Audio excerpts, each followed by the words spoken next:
Hi everyone, welcome to the practice set 12. So yesterday ఒక student ఏమో exam దగ్గరికి వస్తుంది సార్, మోటివేషన్ ఇవ్వండి అని అడుగుతున్నారు. సో మోటివేషన్ క్లాస్ అయితే మనకి సెట్ కాదు, కానీ రియల్ సినారియో మాట్లాడుకుందాం. ఓకే, సపోజ్ జాబ్ కొడితే ఏంటి, జాబ్ రాకపోతే ఏంటి అని ఆలోచిస్తే అది మీరు బ్యాకప్ ప్లాన్ అనేది ప్రతి ఒక్కరికి ఒకటి ఉంటుంది. సో మనకు ఒక స్కిల్ అనేది ఉంటుంది కదా, సో దాన్ని బేస్ చేసుకొని ప్రతి ఒక్కరూ ఒకటి బ్యాకప్ అనేది ఆలోచించుకోవాలి. వర్స్ట్ కేసులో డ్రైవింగ్ వస్తూ ర్యాపిడో నరుపుకునైనా మనం బతకచ్చు. ఓకే, సో టూ మచ్గా థింక్ చేసి ఎగ్జామ్ని అయితే స్పాయిల్ చేసుకోకండి. రీసెంట్గా నా బ్రదర్ ఒకరు చెప్పారనమాట, ఆర్ఆర్బి ఏఎల్పి రిలేటెడ్గానే ఒక ఇష్యూ అయిందంట వాళ్ళ ఊర్లో. అతను అంటే సెలెక్ట్ అయిన అతనే క్యాండిడేట్ మనకి డ్రైవింగ్కి వెళ్ళే ముందు చెకింగ్ చేస్తారనమాట, డ్రింక్ చేస్తారా లేదా అనేది. అతను అసలు డ్రింక్ అనేది చేయడు ఎప్పుడు, అందరికీ కొంచెం డీసెంట్గా ఉండే అబ్బాయి. సో మిషన్ ఫాల్ట్ లేకపోతే ఏమో తెలియదు, కానీ అతను డ్రింక్ చేశారని వచ్చిందంటే ఇప్పుడు అతను ఎంక్వైరీని ఎదుర్కొంటున్నాడు అనమాట. సో అలాంటి సిచ్యువేషన్స్ కూడా ఉంటాయి జాబ్ వచ్చాక. సో ప్రతిదానికి మనం ఫేస్ చేయడానికి రెడీగా ఉండాలి. ఎంతవరకు ఎందుకు, మన హీరోలు చూడండి, ఒక సినిమా హిట్ అయిపోతే ఫేమస్ అవుతారు, నెక్స్ట్ది డౌన్ఫాల్ రావచ్చు, రైట్? సో వాళ్ళు గివ్ అప్ ఇవ్వకుండా ప్రతిదాన్ని ట్రై చేస్తూ ఉంటారు అంతే. ఓకే, సో మూవ్ అని అవడం నేర్చుకోవాలి. ఇంకొకటి కూడా చెప్పచ్చు, మన స్కిల్కి అయితే తీసుకుంటే అరౌండ్ 3500 అరౌండ్ సబ్స్క్రైబర్స్ ఉన్నారు. ఓకే, సో అందులో నేను కన్సిడర్ చేసేది అరౌండ్ 140, ఎందుకంటే టెలిగ్రామ్లో సబ్స్క్రైబర్స్ వల్ల. ఓకే, సో అందులో కూడా సార్ట్అవుట్ చేస్తే 30 మెంబర్స్ ఫుల్ ఫ్లెడ్జ్డ్గా నేను రీసెంట్గా కండక్ట్ చేసిన క్విజ్లో కూడా పార్టిసిపేట్ చేసింది. అలాగే మన గ్రూప్ మెంబర్స్ కూడా 30 to 40 రేంజ్లో ఉంటారు. ఓకే, సో వాళ్ళ కోసం మాత్రమే నేను వీడియోస్ చేయాలని ఆలోచిస్తే నేను ఏది చేయలేను, రైట్? సో ఒక్కరు అడిగినందుకే ఈ ఎక్స్ట్రా క్లాస్ అనేది నేను తీసుకుంటున్నా. ఓకే, సో మన మైండ్ సెట్ని మనమే బిల్డ్ చేసుకోవాలి, అవతల లేదో అనుకుంటారని మాత్రం ఆలోచించకండి. ఓకే, ఇప్పుడు మీరు ఎగ్జామ్ ఫెయిల్ అయితే నేను కూడా 0 నుంచి స్టార్ట్ చేయాలి మళ్ళీ. Okay, so already fitted trade theory అయిపోయింది కనుక నెక్స్ట్ మనం బిడ్ బ్యాంక్ తయారు చేసుకుంటాం if any one fails. Okay, so don't worry about it. So నా సజెషన్ అయితే ఒకటే, అరౌండ్ 28+ అలా ఉండేవాళ్ళు ఇది ఫైనల్ అటెంప్ట్ అనుకొని రాయండి. ఒకవేళ అవ్వకపోతే మాత్రం గివ్ అప్ ఇచ్చి ఏదో జాబ్ చేసుకోండి అంతే. ఓకే, సో ఎందుకంటే ఒక నోటిఫికేషన్ ఫుల్ ఫ్లెడ్జ్డ్గా మనం జాబ్ కొట్టాలి అంటే అరౌండ్ 3 years అలా పడుతుంది, ఎంత క్యాలిక్యులేట్ చేసుకున్న ఆర్ఆర్బి లెవెల్లో, రైట్? సో ఫ్యామిలీ అంతా సఫర్ అవుతుంది కనుక ఫైనాన్షియల్గా స్టేబుల్గా ఉంటే మనం ఏదైనా చేయొచ్చు. ఓకే, సో గవర్నమెంట్ జాబ్ ఒకటే మనకి లైఫ్ కాదు కదా, so move on. Okay, so let's start the session. Which of the below lubricant cannot be used in splash method of lubrication? So ఇచ్చిన వాటిలో ఏ లూబ్రికెంట్ స్ప్లాష్ లూబ్రికేషన్ పద్ధతిలో ఉపయోగించలేమని అడుగుతున్నాడు అనమాట. So first ఏంటి ఆప్షన్, మినరల్ ఆయిల్. ఇది petrol నుండి శుద్ధి చేయబడిన లిక్విడ్ లూబ్రికెంట్ అనమాట. ఓకే, సో ఇది చాలా పలుచుగా ఉంటుంది కాబట్టి స్ప్లాష్ లూబ్రికేషన్ పద్ధతిలో సులభంగా మనం స్ప్లాష్ చేయడం కంటే చల్లుకోవడానికి వీలవుతుంది అనమాట. So mineral oil it can be used in splash method. Okay, next grease. So this is the right one, option B. Grease అనేది ఏంటి అంటే సెమీ సాలిడ్ కదా, సెమీ సాలిడ్. ఓకే, సో ఇది ఏంటి అంటే ఇది హై విస్కాసిటీ కలిగి ఉంటుంది. స్ప్లాష్ పద్ధతిలో మనం చల్లడానికి మనకి ఇది అంత ఫ్రీగా మూవ్ అవుతుంది అనమాట. ఓకే, సో సెమీ సాలిడ్ కనుక స్ప్లాష్ మెథడ్లో మనం యూజ్ చేయలేం దీన్ని. ఓకే, సింథటిక్ ఆయిల్ అన్నాడు, ఇది కృత్రిమంగా రసాయన పద్ధతిలో తయారు చేసిన లిక్విడ్ లూబ్రికెంట్. ఓకే, సో ఇది కూడా మంచి ద్రవ స్వభావాన్ని కలిగి ఉంటుంది, అలాగే స్ప్లాష్ మెథడ్కి సులభంగా ఉపయోగించవచ్చు దీన్ని. ఓకే, నెక్స్ట్ యానిమల్ ఆయిల్ అన్నాడు. సో ఇవి జీవుల నుండి లభించే ద్రవరూప ఆయిల్స్ అన్నమాట ఇవి. ఓకే, సో లిక్విడ్ రూపంలో ఉండడం వల్ల దీన్ని స్ప్లాష్ లూబ్రికేషన్ వ్యవస్థలో వాడవచ్చు అనమాట. ఓకే, సో గ్రీజ్ అనేది సెమీ సాలిడ్ కనుక సో దీన్ని స్ప్లాష్ మెథడ్లో మనం యూజ్ చేయలేం. Okay, which coolant is used while turning operation of mild steel అన్నాడు. సో టర్నింగ్ ఆపరేషన్లో మైల్డ్ స్టీల్కి ఏ కూలెంట్ని యూజ్ చేస్తా అని అడుగుతున్నాడు. ఓకే, సో ఆప్షన్స్ ఏంటి, ఓన్లీ వైర్ అన్నాడు. So wrong. Synthetic soluble oil. So synthetic oils అనేవి ప్రత్యేకంగా మనం రసాయనాలతో తయారు చేయబడతాయి అనమాట. ఇవి కొన్ని ప్రత్యేకమైన హై స్పీడ్ లేదా హెవీ డ్యూటీ ఆపరేషన్లకు వాడతారు, కానీ సాధారణంగా మైల్డ్ స్టీల్ టర్నింగ్కి ఇది యూజ్ చేయరు అనమాట. నెక్స్ట్ డిస్టిల్డ్ వాటర్ అన్నాడు. ఓకే, సో కేవలం నీటిని మాత్రం కూలెంట్గా వాడితే మెషిన్ పార్ట్స్ మరియు వర్క్ పీస్కు త్వరగా రెస్ట్ పెట్టే అవకాశం అనేది ఉంటుంది. అందువల్ల వీటిని ఓన్లీ వాటర్ మాత్రం వాడడం అనేది జరగదు అనమాట. Okay, next soluble oils. So option D.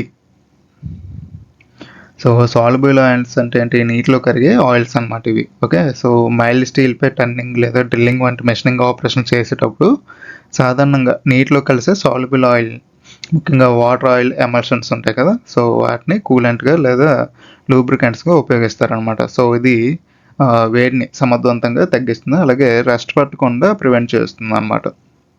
Okay, so question 2 is option D. Okay, identify the type of vice అన్నాడు. సో ఇదేంటి? పిన్ వైస్ కదా. Okay, option B.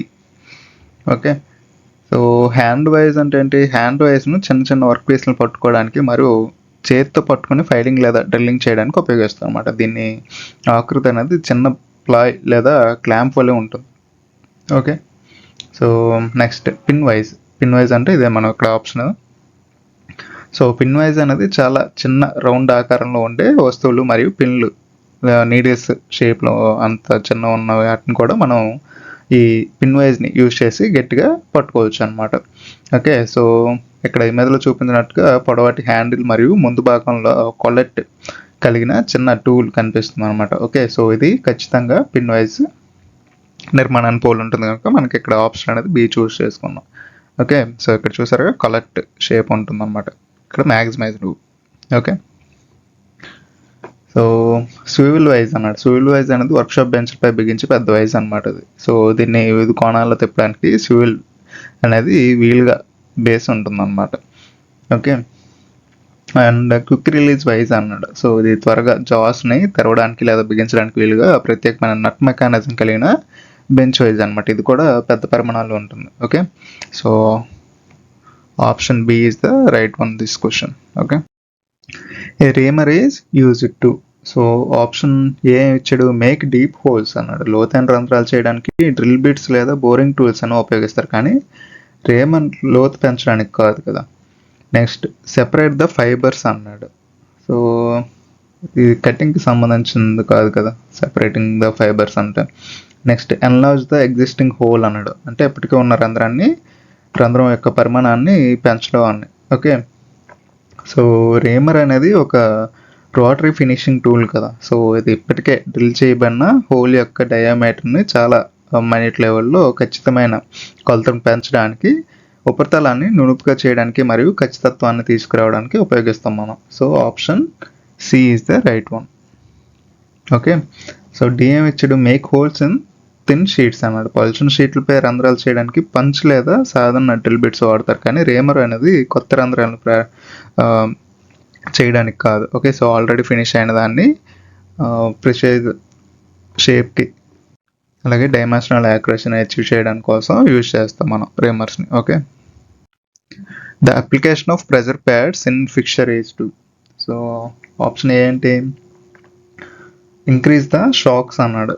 సో ఫిక్చర్లో మనం పనిచేసేటప్పుడు వచ్చే కుదుపులు లేదా షాక్లను పెంచడం ఎప్పుడు జరగదు అనమాట. ఇది ఈ ఆప్షన్ తప్పు.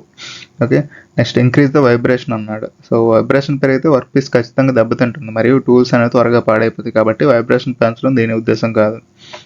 Next absorbs the shock. So this is right one. Okay, so ఫిక్చర్లో వాడే ప్రెజర్ ప్యాడ్స్ లేదా క్లాంపింగ్ ప్యాడ్స్ ఇవి వర్క్ పీస్ని గట్టిగా పట్టుకున్నప్పుడు ఏర్పడే షాక్లను లేదా ఇంపాక్ట్ లోడ్స్ని మరియు వైబ్రేషన్ని సమర్థవంతంగా అబ్జర్వ్ చేసుకుంటాయి అన్నమాట. సో దీనివల్ల వర్క్ పీస్కు మరియు టూల్కి ఎలాంటి నష్టం జరగకుండా ఉంటుంది. Okay, next increase the weight అన్నాడు. ప్రెజర్ ప్యాడ్స్ను ఫిక్చర్ బరువును పెంచడానికి ఉపయోగించరు. వాటి మేజర్ ఫంక్షన్ ఏంటి? మెకానికల్ ప్రెజర్స్ని ఈవెన్గా డిస్ట్రిబ్యూట్ చేయడం, అలాగే షాక్ని తగ్గించడం అనమాట. Okay, so option C is the right one. Jigs. So option ఏంటి? Only clamping device of work piece అన్నాడు. సో కేవలం వర్క్ పీస్ని బిగించడానికి లేదా క్లాంప్ చేయడానికి ఏం యూజ్ చేస్తాం? ఫిక్చర్ యూజ్ చేస్తాం కదా. ఓకే, సో కానీ జిగ్ కాదు ఇది. సో నెక్స్ట్ ఏంటి, it clamps the work piece and guides the tool. So ఇది చాలా ఇంపార్టెంట్ జిగ్కి ఫిక్చర్కి. ఫిక్చర్ అంటే ఏంటి, it fixes the work piece అని గుర్తుంచుకోమని చెప్పాను కదా. సో ఓన్లీ క్లాంపింగ్ పర్పస్కి యూజ్ చేస్తాం. జిగ్ అంటే it clamps the work piece as well as it guides the tool. Okay, so ఇది గుర్తుంచుకోవాలి చాలా. ఈ రెండింటికి డిఫరెన్స్ మీరు కన్ఫ్యూజ్ అయ్యే ఛాన్స్ ఉంటుంది. ఓకే, నెక్స్ట్ జిగ్ అనేది వర్క్ పీస్ని గట్టిగా పట్టుకోవడంతో పాటు, అంటే క్లాంపింగ్ చేయడంతో పాటు, డ్రిల్లింగ్ లేదా బోరింగ్ చేసేటప్పుడు కటింగ్ టూల్ని సరైన స్థానంలో ఖచ్చితంగా గైడ్ చేస్తుంది అన్నమాట. సో ఇది గైడ్ చేయడానికి బుష్లను కలిగి ఉంటుంది. కాబట్టి మనకి జిగ్కి సరైన డెఫినేషన్ ఏంటి అంటే ఆప్షన్ బి అన్నమాట. ఓకే, ఆప్షన్ సి ఏం ఇచ్చాడు, మెషిన్స్ ద వర్క్ పీస్ అన్నాడు. జిగ్ స్వయంగా మెషినింగ్ చేయదు, అది కేవలం టూల్ని గైడ్ చేస్తుంది, అలాగే వర్క్ పీస్ని హోల్డ్ చేస్తుంది. ఓకే, మెషినింగ్ అనేది డ్రిల్లింగ్ మెషిన్ లేదా ఇతర యంత్రాల ద్వారా జరుగుతుంది కదా. Okay, so option B is the right one. For tapping with M5 tap what size drill will you use అన్నాడు. ట్యాప్ డ్రిల్ సైజ్ ఏంటి, ఫార్ములా తెలుసు కదా. Tap drill size equals to major diameter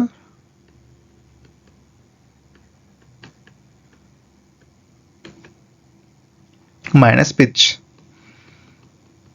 okay, so ఇది tap drill size అన్నమాట. Okay, so ఇక్కడ major diameter ఎంత ఇచ్చాడు, 5 mm ఇచ్చాడు. ఓకే, సో పిచ్ అనేది 0.8 ఉంటుంది అన్నమాట. ఓకే, సో M5 అన్నది M5 ఇంటూ 0.8 అనేది ఉంటుంది అన్నమాట మనకి. ఓకే, సో క్యాల్కులేట్ చేస్తే ఏమవుతుంది, 5 మైనస్ పిచ్ అంత మనకి 0.8 కదా. Okay, so it comes out to be 4.2 mm.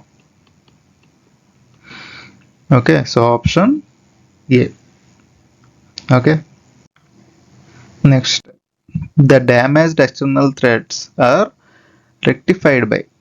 So first option itself answer die nut. Okay, so die nut అనేది ఒక హెక్సాగోనల్ ఆకారంలో ఉండే నట్ లాంటి కటింగ్ టూల్ అనమాట.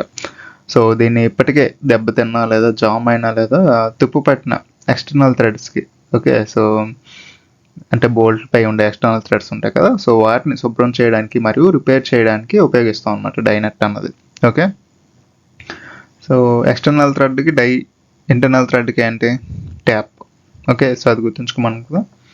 నెక్స్ట్ హాఫ్ డై అన్నాడు. సాధారణంగా కొత్త ఎక్స్టర్నల్ థ్రెడ్స్ కట్ చేయడానికి ఉపయోగించే ఒక రకమైన స్ప్లిట్ డై అనమాట. ఓకే, సో ఇది కొత్త థ్రెడ్డింగ్ కోసం వాడతారు, కానీ ఆల్రెడీ డ్యామేజ్ అయిన థ్రెడ్ని రిపేర్ చేయడానికి డైనట్ని యూజ్ చేస్తాం.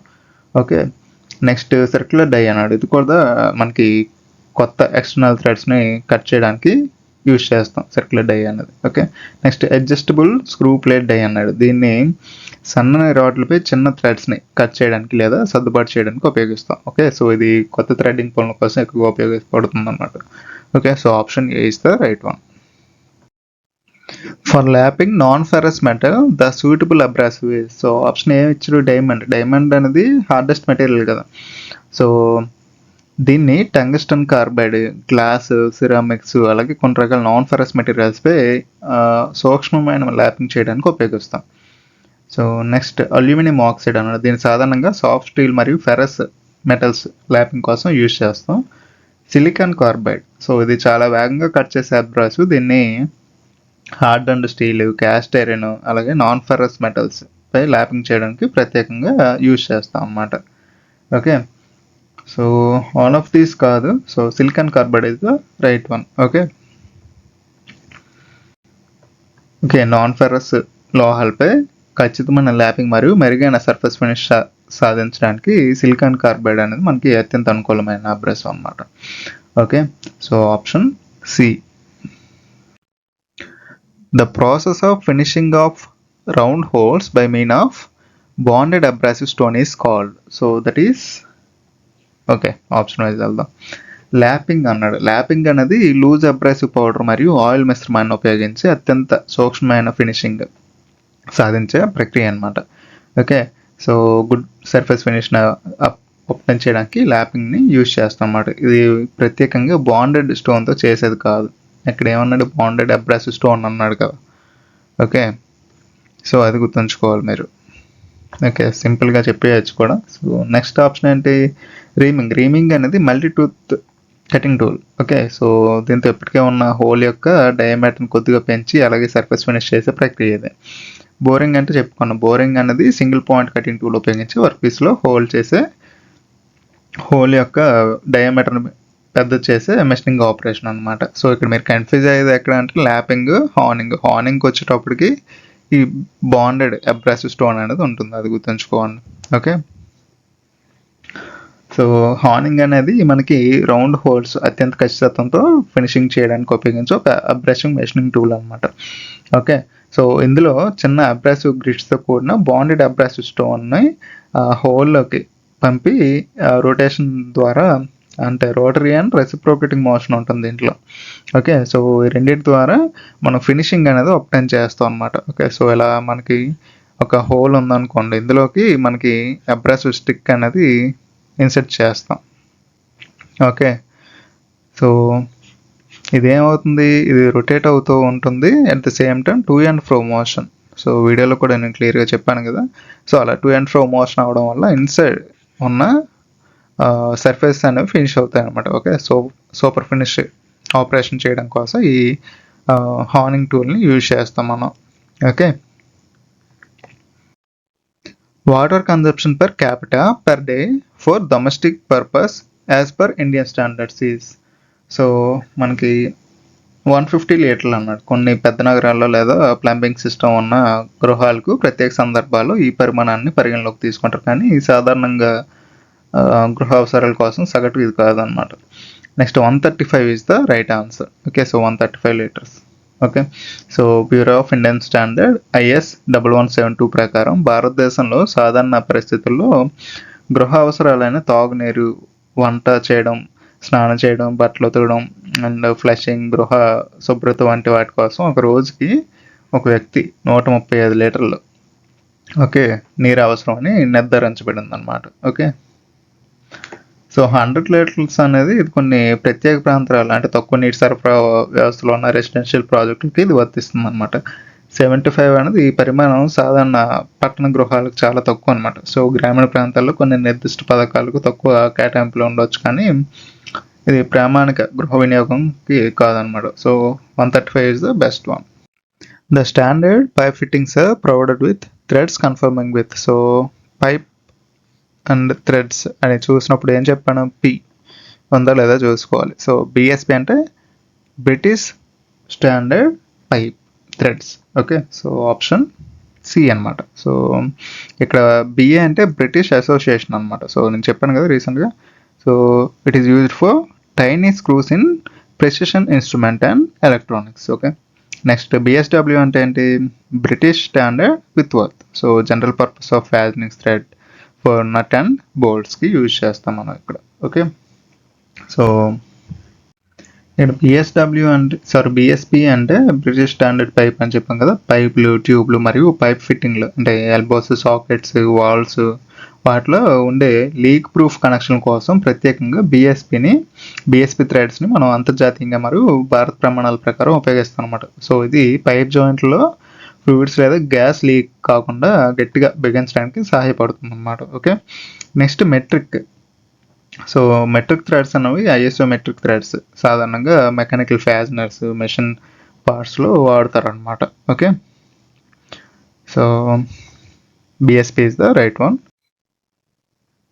If you want to create a hole in switch base, then you will use. So option ఏంటి, రేడియల్ మెషిన్ అంటే ఇది చాలా పెద్ద మరియు భారీ వర్క్ పీస్లపై రంధ్రాలు చేయడానికి ఉపయోగించే హెవీ డ్యూటీ మెషిన్ అనమాట. దీని ఆర్మ్ని వివిధ స్థానాలకు తిప్పవచ్చు. చిన్న స్విచ్ బోర్డుల కోసం దీన్ని ఉపయోగించడం సాధ్యం కాదనమాట. Okay. Next hand drill machine అన్నాడు, అంటే పోర్టబుల్ ఎలక్ట్రికల్ హ్యాండ్ డ్రిల్ ఉంటుంది కదా. సో అదనమాట. సో ఇది రైట్ ఆన్సర్. ఓకే. సో ఎందుకంటే హ్యాండ్ డ్రిల్ లేదా పోర్టబుల్ డ్రిల్ మెషిన్ ఎక్కడికైనా మనం సులభంగా తీసుకెళ్ళచ్చు. సో గోడలపై ఇప్పటికే ఫిక్స్ చేసిన స్విచ్ బోర్డులపై లేదా చిన్న పనుల కోసం దీన్ని అవసరమైన చోట నేరుగా ఉపయోగించవచ్చు అనమాట. కాబట్టి స్విచ్ బోర్డులో రంధ్రాలు చేయడానికి ఇది అత్యంత అనుకూలమైనది. Okay. So option B. Next bench drill అనేది ఇది వర్క్షాప్ బెంచ్పై బిగించే ఒక చిన్న రకం డ్రిల్ ప్రెస్ అనమాట. సో దీనిపై వర్క్ పీస్ని పెట్టి డ్రిల్ చేయాలి. గోడకు బిగించిన లేదా ఇన్స్టాల్ చేసిన స్విచ్ బోర్డులని ఒక మెషిన్ దగ్గరికి తీసుకెళ్ళాం మనం. Okay. Next pillar drill machine అన్నాడు. ఇది నిలువుగా ఉండే ఒక పిల్లర్ ఆధారంగా పనిచేసే ఫ్లోర్ మౌంటెడ్ మెషిన్ ఇది. ఓకే, సో దీన్ని కూడా మనం యూజ్ చేయలేం. సో హ్యాండ్ డ్రిల్ మెషిన్ అనేది the right one. In the number drill series the number 80 drill size is, so ప్రీవియస్గా కూడా చెప్పాను కదా, so that is 0.0135 inches. Okay, so ఇక్కడ మనకి ఆన్సర్ ఫస్ట్ ఏం ఇచ్చాడు, ఈ కొలత 0.1035 అన్నాడు. సో కన్ఫ్యూజ్ అయ్యే ఛాన్స్ ఉంటుంది కదా, సో ఇది రాంగ్. సో ఆప్షన్ బి, ఇది engineering standard number drill size chart ప్రకారం నెంబర్ డ్రిల్ సిరీస్లో 80 నెంబర్ అనేది అత్యంత చిన్న పరిమాణం కలిగిన డ్రిల్ బిట్ అనమాట, చెప్పాం కదా. సో దీని వ్యాసం అంటే డయామీటర్ అనేది అంగుళాల్లో 0.0135 అంగుళాలు అనేది ఉంటుంది అనమాట. అంటే అరౌండ్ మనకి 0.343 mm ఉంటుంది. Okay, so option B is the right one. Okay, the process which removes sufficient metal from the surface around a drilled hole to form a true seat for bolt head or nut అన్నాడు. So option ఏ ఏంటి, బెవిలింగ్. బెవిలింగ్ అనేది వస్తువు యొక్క ఎడ్జెస్ని నిర్దిష్ట కోణంలో cut చేయడానికి, అంటే object ఇలా ఉందనుకోండి, సో ఇలా కట్ చేయడానికి ఓకే యూజ్ చేస్తాం బెవిలింగ్ ప్రాసెస్ అనేది. ఓకే, సో లేదా చదును చేయడానికి ఉపయోగించే ప్రక్రియ అనమాట ఇది. బోల్ట్ హెడ్ లేదా నట్ కోసం ఫ్లాట్ సీట్ని తయారు చేయడానికి కాదు ఇది. నెక్స్ట్ స్పాట్ ఫేసింగ్ అన్నాడు, ఇది right answer, option B. So spot facing అంటే హోల్ చుట్టూ ఉన్న గొరికైన లేదా వంకరగా ఉన్న ఉపరితలం నుండి కొద్దిగా మెటీరియల్ని తొలగించి బోల్ట్ హెడ్ లేదా నట్ సరిగ్గా ఫ్లాట్గా కూర్చోవడానికి ఒక చదునైన ఉపరితలాన్ని సృష్టించే మెషినింగ్ ప్రక్రియ అనమాట. ఓకే, నెక్స్ట్ కౌంటర్ సింకింగ్ అన్నాడు. సో కౌంటర్ సింకింగ్ అనేది హోల్ యొక్క సపోజ్ మన ఇలా ఉందనుకుందాం ఆబ్జెక్ట్, సో ఇక్కడ మనం హోల్ చేసాం. సో హోల్ దగ్గర నుంచి సమ్వాట్ మనకి కోనికల్ షేప్లో మనకి హోల్ అనేది రావడం అనమాట. ఓకే, సో కోన్ షేప్లో మనం తయారు చేయాలి ఆ సీటింగ్ని. సో దీన్ని కౌంటర్ సింక్ స్క్రూలు ఉంటాయి కదా, సో కౌంటర్ సింక్ స్క్రూలు హెడ్లు అనేవి దీని లోపల ఇలా ఇన్సెట్ అయ్యి ఉంటాయి అన్నమాట. సో దానికి ఇమిడిపోయేలాగా చేయడాన్ని మనం ఈ కౌంటర్ సింకింగ్ ప్రాసెస్ అని అంటాం అనమాట. ఓకే, సో నెక్స్ట్ ఫేసింగ్ అన్నాడు. ఫేసింగ్ అనేది లేత్ మెషిన్ పై వర్క్ పీస్ యొక్క ఎండ్ సర్ఫేస్ని ఉపరితలాన్ని చదును చేయడానికి ఉపయోగించే మెషినింగ్ ఆపరేషన్ అనమాట. Okay, so option B is the right one. Difference between the maximum and minimum limit of the size is known as, so ఏంటిది చాలాసార్లు డిస్కస్ చేశాను ఎస్టర్డే క్లాస్లో. So option B tolerance. Okay, so deviation అనేది ఒక నిర్దిష్ట పరిమాణానికి మరియు దాని సంబంధిత బేసిక్ సైజుకి మధ్య గల డిఫరెన్స్ అనమాట. ఓకే, నెక్స్ట్ టాలరెన్స్ చెప్పాం కదా. నెక్స్ట్ ఫిట్ అంటే అసెంబ్లీ చేసేటప్పుడు రెండు షాఫ్ట్ అండ్ హోల్స్ మధ్య ఉండే సంబంధాన్ని. ఓకే, సో ఫిట్ ఉంటుంది కదా, బిగించే స్వభావం ఎలా ఉంటుంది, క్లియరెన్సా, ఇంటర్ఫియరెన్సా, ట్రాన్సిషన్ అలా ఉంటుంది కదా, సో ఆ ఫిట్స్ అన్నమాట ఇవి. ఓకే, నెక్స్ట్ ఇంటర్ఫియరెన్స్ అన్నాడు, ఇది హోల్ మరియు షాఫ్ట్ మధ్య ఉండే ఒక రకమైన fit. Okay, so tolerance is the right one. If the size of the hole is 100 plus or minus 0.15 then tolerance అన్నాడు. టాలరెన్స్ అనగానే మనం ఏం చేయాలి, ఈ పార్ట్ని కన్సిడర్ చేసుకోవాలి. ప్లస్ 0.15 మైనస్ 0.15, సో ఈ రెండింటికి difference. Okay, so minus of minus అంటే ఏమవుతుంది, 0.3 అవుతుంది. Okay, so option B. Okay, so option B is the right one. TQM is meant to satisfy. So TQM అంటే ఏంటి, total quality management. Okay,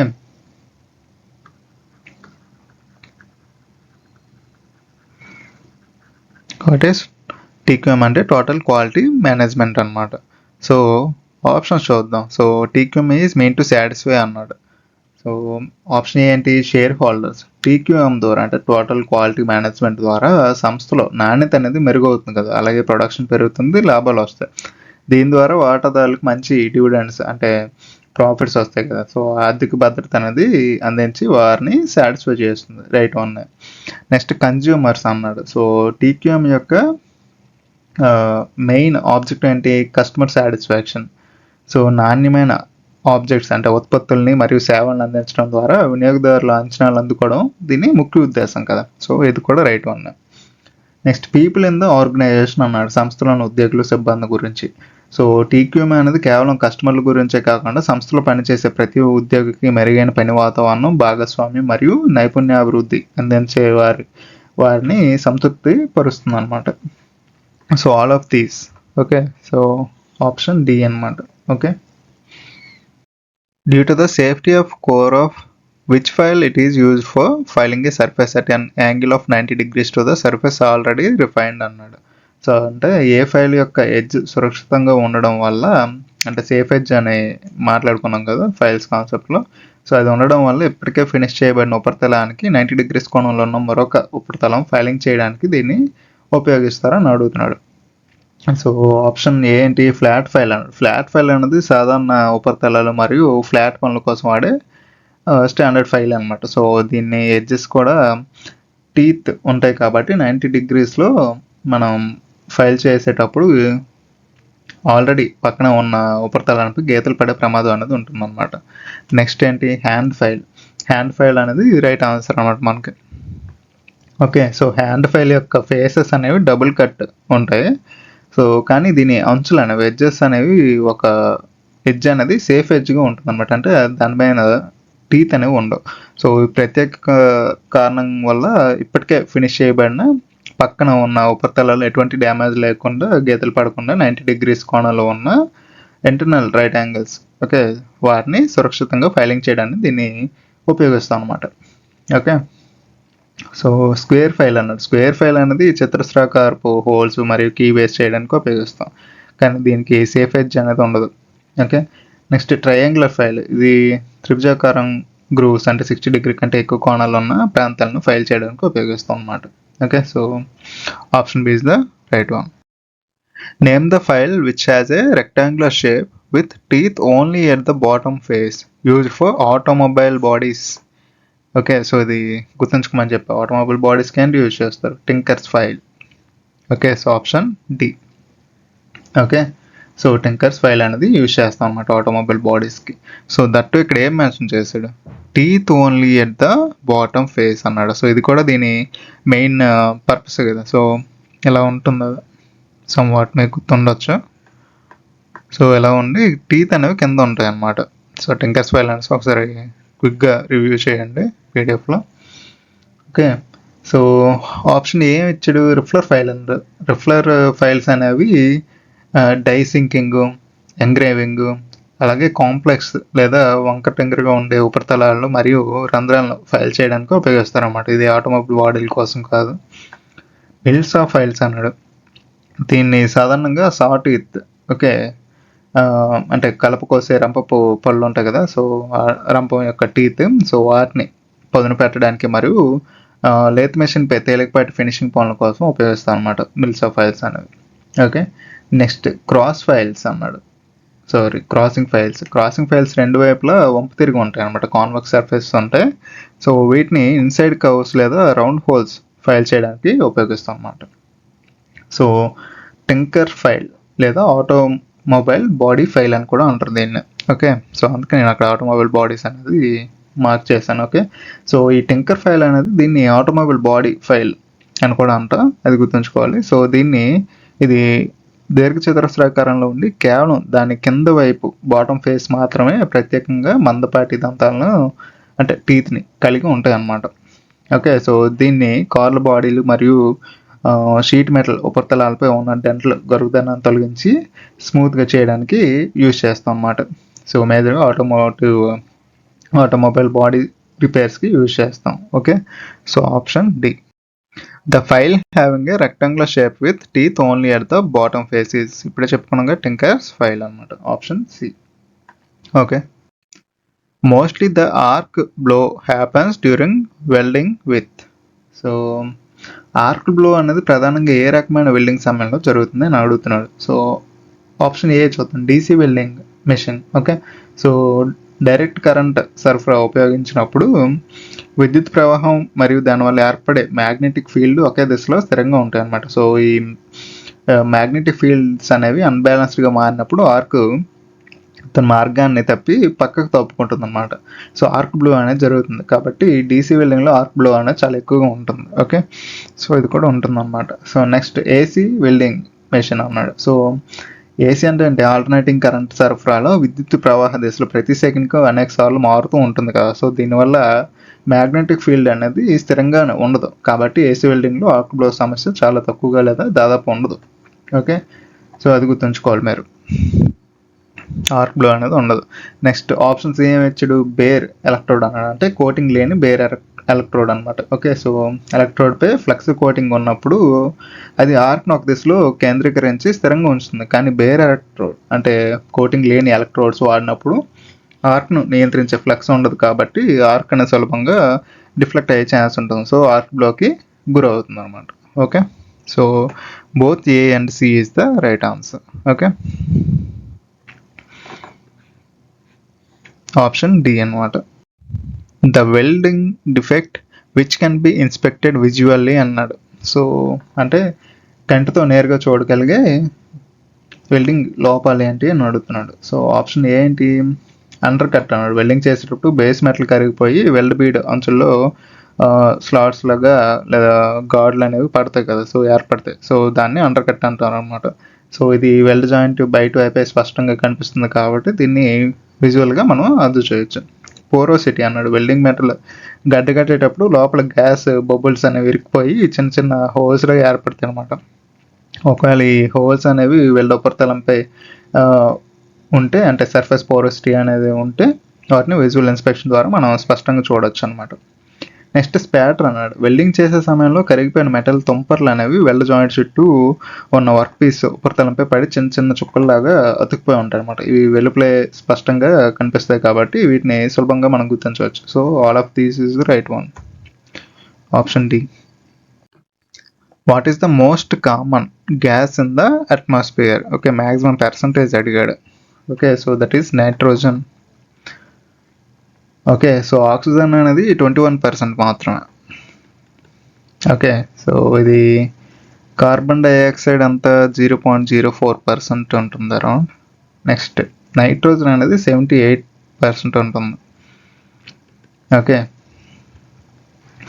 so methane అనేది చాలా minute లెవెల్లో ఉంటుంది. Okay, చాలా స్వల్పంగా ఉంటుంది దీని పర్సంటేజ్ అనేది. Okay, so option C is the right one. In gas cutting if too little cutting oxygen is supplied అని అడుగుతున్నాడు. సో గ్యాస్ కటింగ్ సమయంలో చాలా తక్కువ కటింగ్ ఆక్సిజన్ సరఫరా చేస్తే ఏమవుతుంది అని అడుగుతున్నాడు. The metal will be cooled down. Gas కటింగ్లో ప్రీ హీటింగ్ ఫ్లేమ్ ఉంటుంది కదా, సో అది లోహాన్ని వేడి చేస్తుంది అనమాట. ఆక్సిజన్ దాన్ని కరిగిస్తుంది, అంటే ఆక్సిడేషన్ ప్రాసెస్ అనేది జరుగుతుంది అనమాట. తక్కువ ఆక్సిజన్ ఇస్తే ఏమవుతుంది, లోహం అనేది చల్లబడదు. సో కానీ ఇక్కడ కటింగ్ ప్రక్రియ అనేది సరిగ్గా జరగదు అనమాట. ఓకే, సో తక్కువ ఆక్సిజన్ ఇస్తే లోహం చల్లబడుతుంది అనేది రాంగ్ అనమాట. కానీ ఇక్కడ చూస్తే కటింగ్ ప్రాసెస్ అనేది సరిగ్గా జరగదు అంతే. Okay, next curve will B నేరోడ్ అన్నాడు. కటింగ్ సమయంలో ఏర్పడే గ్యాప్ ఉంటుంది కదా, కర్ఫ్ వెడల్పు ఉంటుందని. సో వెడల్పు అనేది ఆక్సిజన్ జెట్ ప్రెజర్ మరియు టార్చ్ కదలికపై ఆధారపడి ఉంటుంది అన్నమాట. సో తక్కువ ఆక్సిజన్ ఇస్తే కట్ సరిగ్గా జరగదు. ఓకే, సో కాబట్టి ఇది రాంగ్ అనమాట. Okay, so the kerf will be wide అన్నాడు. ఇక్కడ same thing. So oxygen pressure తక్కువగా ఉన్నప్పుడు కటింగ్ సరిగ్గా జరగక అంచులు అనేవి కరిగిపోయి వెడల్పుగా మారే అవకాశం ఉంటుంది. కానీ ప్రధాన సమస్య కట్ పూర్తి కాకపోవడం అనమాట. Okay, next the metal will fail to cut completely అన్నాడు. ఓకే, సో ఎసిటిలిన్ ఉంటుంది కదా, సో గ్యాస్ కటింగ్లో లోహాన్ని మనకి ఆక్సిడైజ్ చెందించి తొలగించడానికి కటింగ్ ఆక్సిజన్ అనేది అత్యంత కీలకం అనమాట. ఒకవేళ చాలా తక్కువ కటింగ్ ఆక్సిజన్ సరఫరా చేయబడితే లోహం పూర్తిగా కరిగి తొలగించబడదు అనమాట.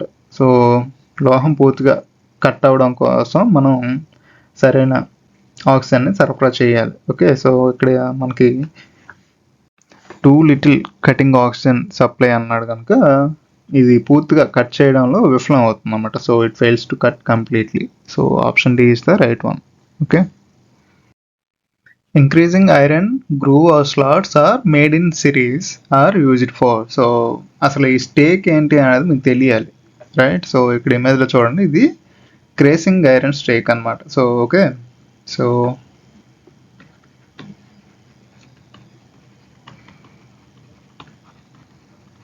ఇక్కడ మీరు చూడొచ్చు, ఇక్కడ స్లాట్స్ అంటే గ్రూవ్స్ కానీ స్లాట్స్ అనేవి ఇంక్రీజింగ్ ఆర్డర్లో మనకి ఆ విడ్త్ అనేది అలా పెరుగుతూ ఉంటుంది కదా. సో ఈ స్టేక్ అనేది మీకు స్ట్రైక్ అవ్వకపోతే ఇంకా యూజ్లెస్ అనమాట. ఓకే, సో ఆన్సర్ పెట్టడం వేస్ట్. సో ఆప్షన్స్ వైజ్ చూద్దాం. ట్యాపర్ స్లీవ్ మేకింగ్ అన్నమాట. ట్యాపర్ స్లీవ్ సాధారణంగా మెషిన్ టూల్స్ అంటే డ్రిల్లింగ్ మెషిన్ కోసం వాడే గట్టి స్టీల్ పరికరాలు అనమాట. వీటిని షీట్ మెటల్ క్రేజింగ్ స్టేక్ ద్వారా తయారు చేయలేం. Next making small size pipes. Option B is right one. Okay, so చిన్న పరిమాణం పైపులు తయారు చేయడానికి వైరింగ్ మరియు బీడింగ్ కోసం యూజ్ చేస్తాం అనమాట. ఓకే, షీట్ మెటల్ వర్క్లో ఉపయోగించే క్రీజింగ్ స్టేక్. ఓకే, సో క్రీజింగ్ స్టేక్ లేదా గ్రూవ్డ్ స్టేక్ అని కూడా అంటారు దీన్ని. Grooved stake. ఓకే, సో ఈ వీటిపై వరుసగా పెరిగే పరిమాణాలు అంటే ఇంక్రీజింగ్ ఆర్డర్లో గ్రూవ్లు లేదా స్లాట్లు అనేవి ఉంటాయి అనమాట. వీటిని షీట్ అంచులను గుండ్రంగా చుట్టడానికి అంటే వైరింగ్కి బీడింగ్ చేయడానికి మరియు సన్నని గేజులు లోహాలతో చిన్న డయామీటర్ గల ట్యూబ్లు లేదా పైపులని రూపొందించడానికి ఉపయోగిస్తారనమాట. So option B is the right one.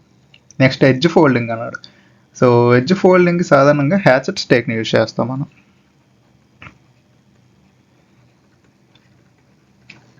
Okay, and seaming చేయడానికి డబుల్ సీమింగ్ లేదా మ్యాండ్రల్ స్టేక్తో యూజ్ చేస్తాం అన్నమాట.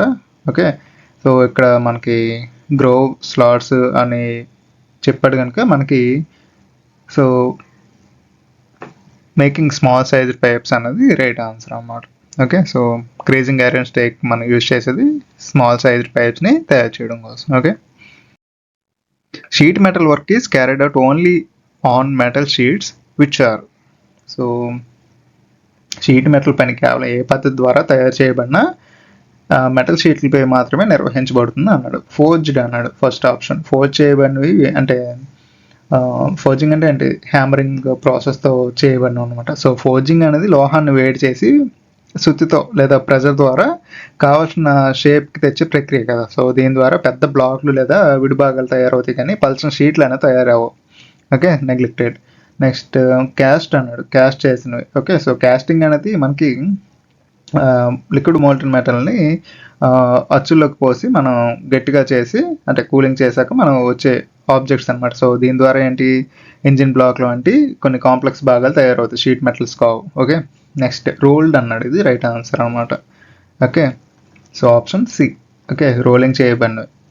షీట్ మెటల్ పనిలో ఉపయోగించే సన్నని మరియు ఫ్లాట్ మెటల్ షీట్స్ అనేవి రోలింగ్ ద్వారా భారీ రోలర్ల మధ్య లోహాన్ని పంపి పలుచని షీట్లుగా తయారు చేస్తారన్నమాట. ఓకే, సో కాబట్టి షీట్ మెటల్ తయారీకి రోలింగ్ పద్ధతి మనకి మెయిన్ ప్రాసెస్ అనమాట. Okay, a depth micrometer can be used to measure so length of the bore. Option B. Okay, so first option ఇచ్చాడు రౌండ్నెస్ ఆఫ్ ది బోర్ అన్నాడు. So bore యొక్క గుండ్రంగా ఉందా లేదా అనే చెక్ చేయడానికి అంటే ఆకారాన్ని తనిఖీ చేయడానికి ఇంటర్నల్ మైక్రోమీటర్ లేదా డైల్ బోర్ గేజ్ను ఉపయోగిస్తారు. డెప్త్ మైక్రోమీటర్ కాదు. Okay, so length of the bore అన్నాడు. డెప్త్ మైక్రోమీటర్ అనేది హోల్స్ స్లాట్స్ రిసెస్ ప్రాంతాల యొక్క లోతు అంటే డెప్త్ లేదా length of the hole or bore అనేది అత్యంత ఖచ్చితత్వం కొలడానికి ప్రత్యేకంగా రూపొందించబడిన ప్రిసిషన్ ఇన్స్ట్రుమెంట్ అనమాట. Okay, so option B is right one. Next thickness of the bore and పైపులు లేదా సిలిండర్ గోడల మందాన్ని కొలవడానికి ట్యూబ్ మైక్రోమీటర్ లేదా ప్రత్యేకంగా సో థిక్నెస్ గేజ్ని యూజ్ చేస్తాం అన్నమాట. Okay, so diameter of bore అన్నాడు. హోల్ యొక్క డయామీటర్ కొలవడానికి ఇంటర్నల్ మైక్రోమీటర్ ఓకే లేదా ఇన్సైడ్ మైక్రోమీటర్ లేదా టెలిస్కోప్ గేజ్ని ఉపయోగిస్తాం అన్నమాట. డెప్త్ మైక్రోమీటర్ కాదు. Okay, right the reading of the 0 to 25 mm micrometer setting shown in the figure అన్నాడు. ఓకే, సో ఇక్కడ 0 to 25 mm మైక్రోమీటర్ రీడింగ్ అనేది మనం అబ్జర్వ్ చేస్తున్నాం ఇక్కడ. సో స్లీవ్ రీడింగ్ అంటే మెయిన్ స్కేల్ రీడింగ్ అంతా మెయిన్ స్కేల్పై 5 mm గుర్తు అనేది మనకి క్లియర్గా కనబడుతుంది కదా. ఓకే, సో దాని తర్వాత మరో 2 డివిజన్లు అనేవి సబ్ డివిజన్లు అనేవి దాటింది ఈ స్లీవ్. ఓకే, సో ఇదొకటి కదా. ఓకే, సో టోటల్గా ఎంత 5 + 2 అంటే 7 mm. Okay, so slew reading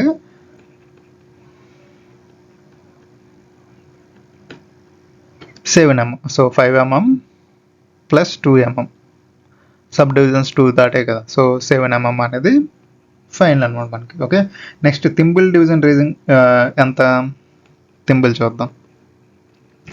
thimble reading so that is equals to datum లైన్తో థింబుల్ యొక్క 31st డివిజన్ అనేది కరెక్ట్గా మనకి కోయిన్సైడ్ అవుతుంది కదా. ఇది 30, సో ఇది డాటమ్ లైన్ కదా. సో దీంతో కరెక్ట్గా 31 కదా. సో 31 అనేది కోయిన్సైడ్ అవుతుంది. సో ఇక్కడ మనం ఎలా చేయాలి అంటే 31 ఇంటూ లీస్ట్ కౌంట్ ఎంత 31 ఇంటూ 0.01 అనమాట. So that gives the 0.31 mm. So టోటల్గా ఎంత, total reading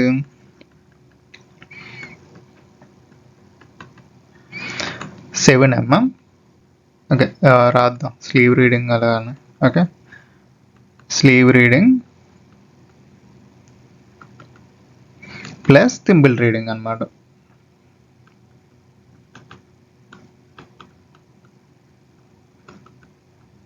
okay, sleeve reading అంతా 7 mm plus thimble reading 31 into least count కదా 0.31 వచ్చింది.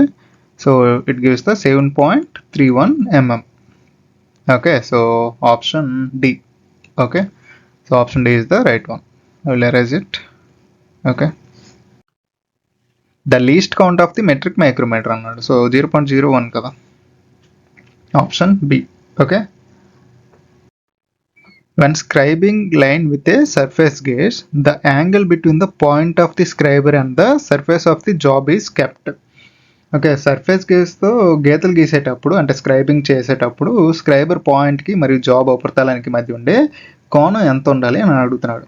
సో ఆప్షన్ ఏమి ఇచ్చాడు, 90 degrees అన్నాడు. కోణం అనేది ఆ యాంగిల్ అనేది 90 degrees ఉంటే స్క్రైబర్ అనేది ఇది ఆబ్జెక్ట్ అనుకోండి, ఇది నిలువుగా ఎలా పడుతుంది కదా. సో ఈ స్థితిలో గీతలు గీయడం అనేది అసాధ్యం. అలాగే స్క్రైబర్ మొన అనేది సరిగ్గా పడదు కదా. సో ఇది నెగ్లెక్టెడ్. నెక్స్ట్ 70 degrees అన్నాడు, ఇది రాంగ్ అనమాట. ఈ కోణం సర్ఫేస్ గేజ్ స్క్రైబర్కి ఉపయోగించరు. ఓకే, సో 15 to 20 అనేది షీట్ మెటల్ లేదా సాధారణ మార్కింగ్ పనుల్లో కొన్ని ప్రత్యేక సందర్భాల్లో మైనర్ యాంగిల్స్ వాడచ్చు, కానీ ఇది సర్ఫేస్ గేజ్ స్క్రైబర్కి స్టాండర్డ్ యాంగిల్ కాదనమాట. ఓకే, సో నెక్స్ట్ రిమైనింగ్ ఏంటి 32, 35 ఆన్సర్ అనమాట. ఓకే, సో సర్ఫేస్ గేజ్తో వర్క్ పీస్ మీద గీతలు గీసేటప్పుడు స్క్రైబర్ యొక్క మొన అనేది జాబ్ ఉపరితలంపై సుమారు 30 to 35 degrees యాంగిల్తో, ఇంక్లినేషన్ యాంగిల్ అంటారు కదా. సో ఆ ఇంక్లినేషన్ యాంగిల్ అనేది 30 to 35 degrees అనేది ఉంచాలన్నమాట. దీనివల్ల గీతలు అనేది చాలా స్పష్టంగా మరియు ఖచ్చితంగా వస్తుంది అనమాట. కాబట్టి ఇది సరైనది. ఓకే, సో ఇంక్లినేషన్ యాంగిల్ అని మెన్షన్ చేద్దాం. Inclination angle. Okay, what is the sharp point angle of scriber. So 5 to 10 degrees అంటే ఈ కోణం అనేది చాలా తక్కువగా ఉంటుంది అనమాట. సో ఈ యాంగిల్లో స్క్రైబర్ మొన ఉంటుంది కదా ఈ టిప్, సో అది తయారు చేస్తే అది చాలా బ్రిటిల్గా మారి కొంచెం ఒత్తిడి పడగానే అది విరిగిపోతుంది అనమాట. సో ఇది రాంగ్. 0 to 5 అన్నాడు, ఇది కూడా రాంగే కదా. నెక్స్ట్ 45 to 90 కోణం చాలా వెడల్పు ఉంటుంది అనమాట. ఎంత ఎక్కువ కోణం ఉంటే మెటల్ పైన సన్నని మరియు ఖచ్చితమైన గీతలు పడవు. ఓకే, ఫైన్ లైన్స్ అనేవి పడవు, ఓన్లీ వెడల్పుగా ఉండే గీతలు పడతాయి. ఓకే, 15 to 20 అనేది రైట్ అనమాట, ఆప్షన్ డి.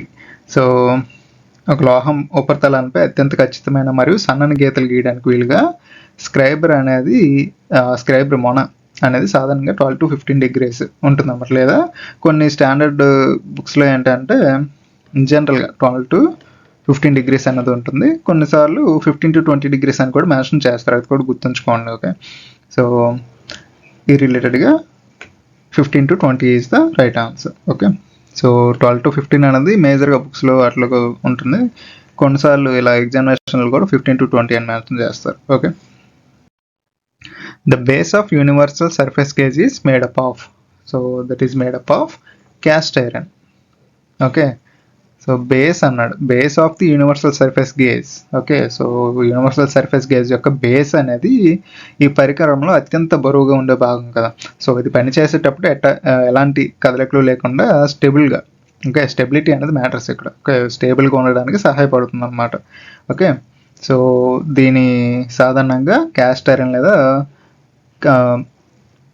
క్యాస్ట్ స్టీల్తో తయారు చేస్తారు అన్నమాట. ఓకే, సో నెక్స్ట్ ఏం ఇచ్చాడు, మైల్డ్ స్టీల్ అన్నాడు. మైల్డ్ స్టీల్ని సాధారణంగా బాడీ పార్ట్స్ లేదా స్పిండిల్ తయారీకి వాడవచ్చు, కానీ బేస్కు కావాల్సినంత బరువు మరియు రిజిడిటీ కోసం ప్రధానంగా క్యాస్ట్ ఐరన్ ప్రిఫర్ చేస్తాం మనం. రాట్ ఐరన్ అన్నాడు. రాట్ ఐరన్ అనేది సాగే గుణం గల ఇనుము అనమాట. ఓకే, సో డక్టిలిటీ అనేది ఉంటుంది. సో దీన్ని చైన్లు, హుక్స్ వంటి వాటి తయారీకి వాడతారు, కానీ సర్ఫేస్ గేజ్ బేస్ కాదు.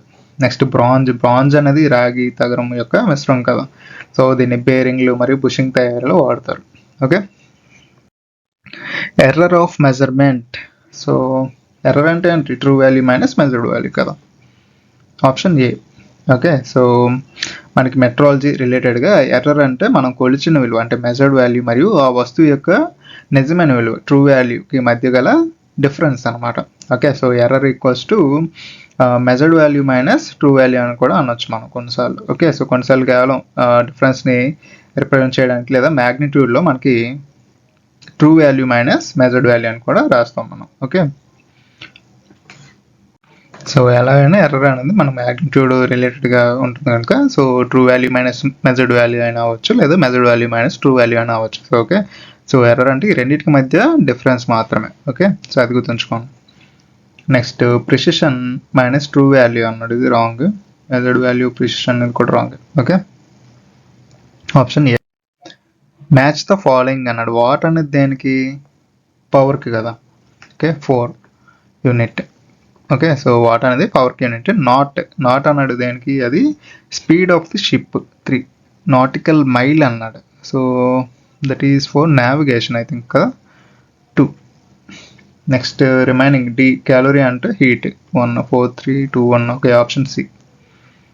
Okay, instrument for measuring low temperatures cryogenics అంటారు కదా. సో దానికి రిలేటెడ్గా క్రయోమీటర్ అనమాట, option B.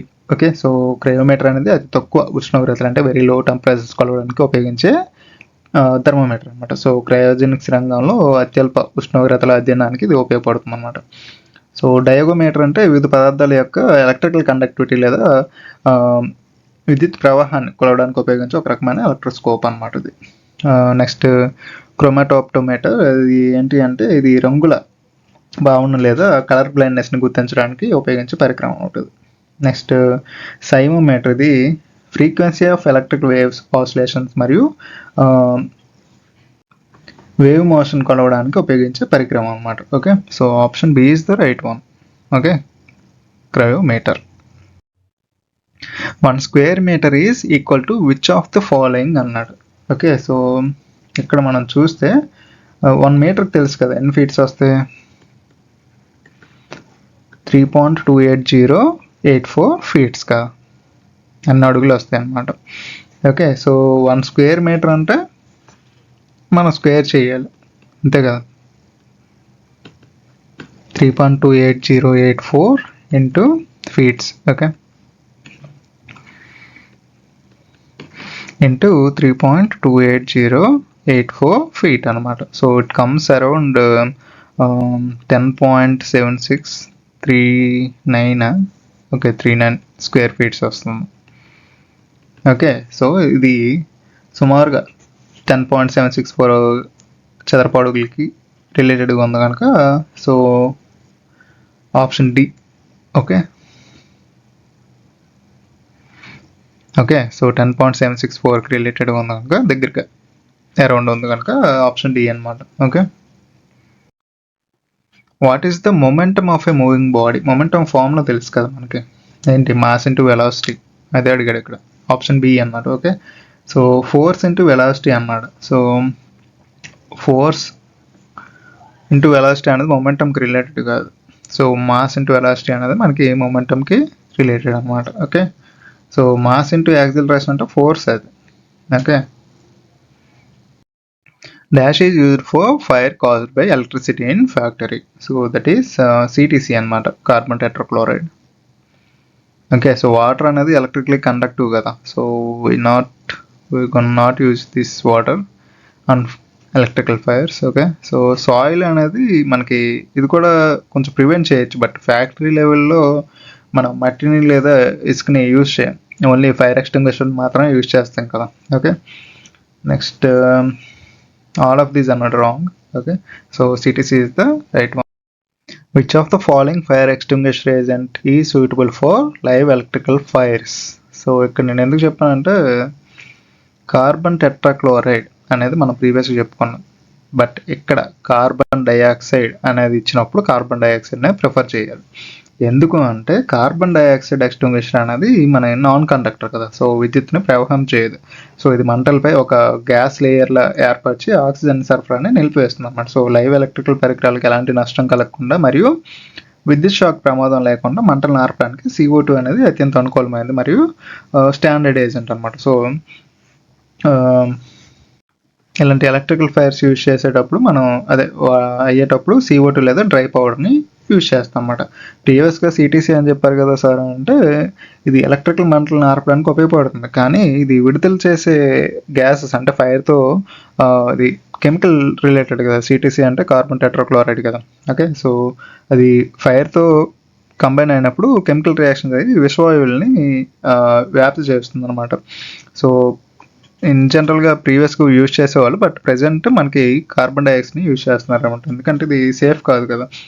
Okay, so ventilation అనేది ఉండదు ఇది యూజ్ చేయడం వల్ల. ఓకే, సో విషవాయువులు అనేది జనరేట్ చేస్తుంది కనుక we prefer carbon dioxide. Okay, so ఇది గుర్తుంచుకోండి, కార్బన్ డైఆక్సైడ్ అని ఇస్తే కార్బన్ డైఆక్సైడ్ ప్రిఫర్ చేయండి. ఓకే, సో ఇంపార్టెంట్ వన్ ఇది. సో కార్బన్ డైఆక్సైడ్ ఇస్తే మాత్రం కార్బన్ డైఆక్సైడ్ ప్రిఫర్ చేయాలి, లేదంటే అప్పుడు ఆప్షన్లో CTC ఉంటే CTC ప్రిఫర్ చేయండి. ఓకే, సో ఇది చాలా ఇంపార్టెంట్ వన్. నెక్స్ట్ ఫోమ్ అన్నాడు. ఫోమ్ ఎక్స్టింగ్విషర్లో వాటర్ అండ్ కెమికల్ ఇవి ఉంటాయి కనుక ఇది మనం యూజ్ చేయం. ఇది కూడా క్లియర్గా చెప్పాం కదా ఫోమ్ అనేది యూజ్ చేయకూడదని. ఓకే, సో ఈ రెండింటికే మీరు గుర్తుంచుకోవాలి. ఓకే, సో కార్బన్ డైఆక్సైడ్ అని కనిపించిందంటే కార్బన్ డైఆక్సైడ్ ప్రిఫర్ చేయాలి ఆటోమేటిక్గా మీరు. Okay, if your clothes catch fire on the work spot what will you do first అన్నాడు. So run away from the spot కాదు కదా, ఎట్టి పరిస్థితుల్లోనూ మనం పరిగెట్టకూడదు, ఎందుకంటే పరిగెట్టడం వల్ల ఎయిర్ వల్ల అంటే ఆక్సిజన్ ఉంటుంది కదా, సో ఆక్సిజన్ వల్ల వేగంగా మనకి మంటలు ఎక్కువ వ్యాప్తి చెందే ఛాన్సెస్ ఎక్కువ ఉంటాయి అన్నమాట. So roll over the ground అనేది right answer, option B. Okay, so మనకి సేఫ్టీ నిబంధనల ప్రకారం స్టాప్, డ్రాప్ అండ్ రోల్ అనేది ఉంటుంది అన్నమాట. బట్టలకు మంటలు అనుకున్నప్పుడు వెంటనే నేలపై పడుకొని దొల్లడం వల్ల మంటలు ఆక్సిజన్ అందకుండా ఆగిపోతుంది అన్నమాట, అలాగే మంటలు త్వరగా ఆరిపోతాయి. సో ఇది అత్యవసర పరిస్థితుల్లో తక్షణమే చేయవలసిన మొదటి మరియు అత్యంత సమర్థవంతమైన పని అనమాట. ఓకే, సో ఇది కూడా అడిగే ఛాన్స్ ఉంటుంది కదా, stop, drop and roll. Okay, so next ఏం ఇచ్చాడు, put a thick blanket all over the body అన్నాడు. సో దుప్పటి అందుబాటులో ఉంటే కప్పుకోవచ్చు, కానీ వెంటనే స్పందించాల్సిన అత్యవసర స్థితిలో మనం నేలపైన తొలడమే ఫస్ట్ చేయాల్సిన పని అనమాట. Okay, so next direct fire extinguisher towards the clothes అన్నాడు. ఎక్స్టింగ్విషర్ తెచ్చి ఉంచే లోపల సమయం అనేది టైం వేస్ట్ అవుతుంది కదా, సో అలాగే నేరుగా శరీరంపై కెమికల్ ఎక్స్టింగ్విషర్స్ని ప్రయోగించడం ప్రమాదకరం కూడా. Okay, next so option B is the right one. A point-to-point control system in a CNC machine is suitable for, already previously కూడా డిస్కస్ చేస్తాం, that is drilling, option C. Okay, so టర్నింగ్లో lathe మెషిన్లపై continuous path లేదా contouring control అనేది అవసరమే ఆపరేషన్ అన్నమాట. Continuous path control, continuous path or contouring control అనేది అవసరం మనకి, కంట్రోల్ సిస్టమ్.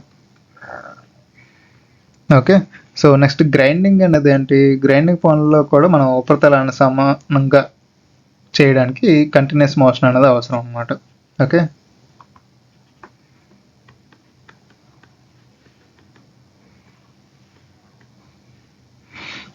నెక్స్ట్ డ్రిల్లింగ్కి వచ్చేటప్పటికి మనం point to point control system cutting tool అనేది ఒక నిర్దిష్ట పాయింట్ లైక్ పాయింట్ ఏ నుండి మరొక పాయింట్ బికి ఖచ్చితమైన స్థానానికి చేరుకుంటుంది కదా, సో మధ్యలో జరిగే ట్రావెల్ పాత్తో ఎటువంటి కన్సిడరేషన్ అనేవి చేసుకోవాలన్నమాట. ఓకే, సో పాయింట్ ఏ నుంచి పాయింట్ బికి డైరెక్ట్గా మూవ్ అవ్వాలి. సో ఈ మధ్యలో ఉండి ఈ పాత్ ఎలా అయినా వెళ్ళచ్చు అంటే ఈ ఆర్బర్ ఉంటుంది. సో టూల్ అనేది ఏ విధంగా అయినా చేరుకోవచ్చు, షార్టెస్ట్ డిస్టెన్స్ని మనం ప్రిఫర్ చేస్తూ ఉంటాం కదా కొన్నిసార్లు. ఓకే, సో అలా ఏ మార్గంలో వెళ్ళింది అనేది ఇక్కడ మ్యాటర్ కాదనమాట. Okay, so next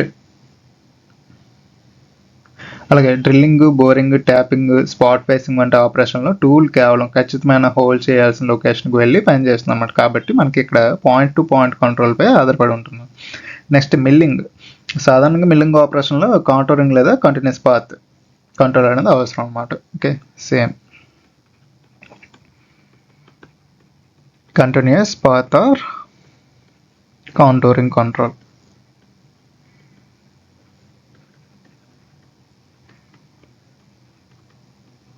Okay. Calculate the area of a pipe if the rate of flow of liquid in it is 60 liter per minute and the flow velocity is 10 centimeter per second అన్నాడు. So ఇక్కడ flow rate, so Q ఉంది కదా, so క్యూని మనం 60 litre per మినిట్కి ఇక్కడ చూసుకున్నాం. Okay, so 1 లీటర్కి మనకి ఎన్ని సెంటీమీటర్లు, 1 లీటర్ ఈక్వల్స్ టు 1000 సెంటీమీటర్ క్యూబ్గా మనం డిఫైన్ చేస్తాం చెప్పాలంటే. ఓకే, అలాగే 1 మినిట్ ఈక్వల్స్ టు 60 సెకండ్స్ కదా. ఓకే, సో క్యూని కన్వర్ట్ చేద్దాం. సో 60 ఇంటూ లీటర్ అన్నాడు కనుక 1000 centimetre cube by 60 seconds. Okay, so it gives the 1000 centimetre cube per second కదా. ఓకే, సో ఇక్కడ ఏరియా మనకి ఎంత, ఏరియా కనుగొనాలంటే Q equals to A into V కదా, area into velocity. Okay, so area equals to Q ఎంత మనకి 1000, velocity ఎంత ఇచ్చాడు సెంటీమీటర్స్. ఓకే, సో దీనికి రిలేటెడ్గా మనం క్యూని కన్వర్ట్ చేసాం ఇక్కడ. Okay, so 1000/10, so that gives the 100 centimetre square అనమాట. Okay, option D. ఓకే,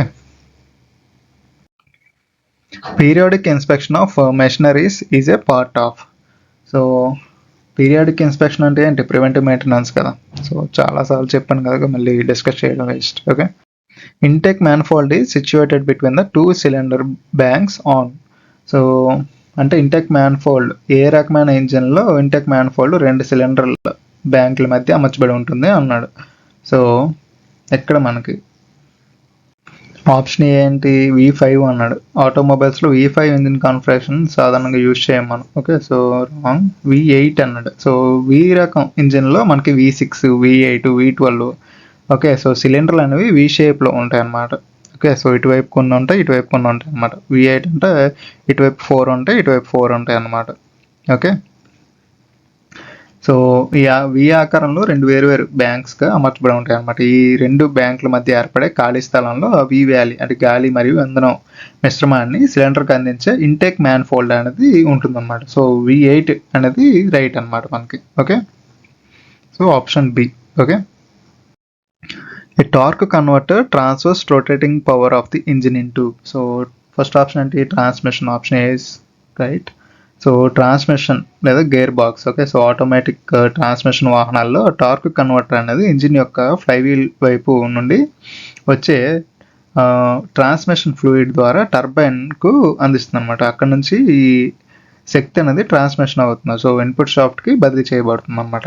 ఇది మాన్యువల్ కార్లోని క్లచ్ లాగా పనిచేస్తుంది. Okay, so option A is the right one. Okay, brakes power అన్నాడు. సో బ్రేక్లు వాహనాన్ని ఆపడానికి లేదా వేగాన్ని తగ్గించడానికి ఉపయోగపడతాయి, కానీ ఇంజిన్ శక్తిని టార్క్ కన్వర్టర్ ద్వారా బ్రేక్లకి బదిలీ చేయరు. నెక్స్ట్ ఫ్లైవీల్ పవర్ అన్నాడు. టార్క్ కన్వర్టర్లో స్వయంగా ఫ్లైవీల్కి కనెక్ట్ చేయబడి ఉంటుంది, కాబట్టి ఇది ఇంజిన్ ఫ్లైవీల్ నుండి శక్తి స్వీకరిస్తుంది, కానీ శక్తిని ఫ్లైవీల్లోకి బదిలీ చేయదు అనమాట. క్యామ్ షాఫ్ట్ పవర్ అన్నాడు. క్యామ్ షాఫ్ట్ అనేది ఇంజిన్ వాల్వ్ ఆపరేషన్ నియంత్రించే ఇంజిన్ లోపల భాగం. సో దీనికి టార్క్ కన్వర్టర్తో సంబంధం లేదు. Okay, so option A. The major assembly of motor vehicles is, so that is both chassis and body అన్నమాట. Okay, so option C.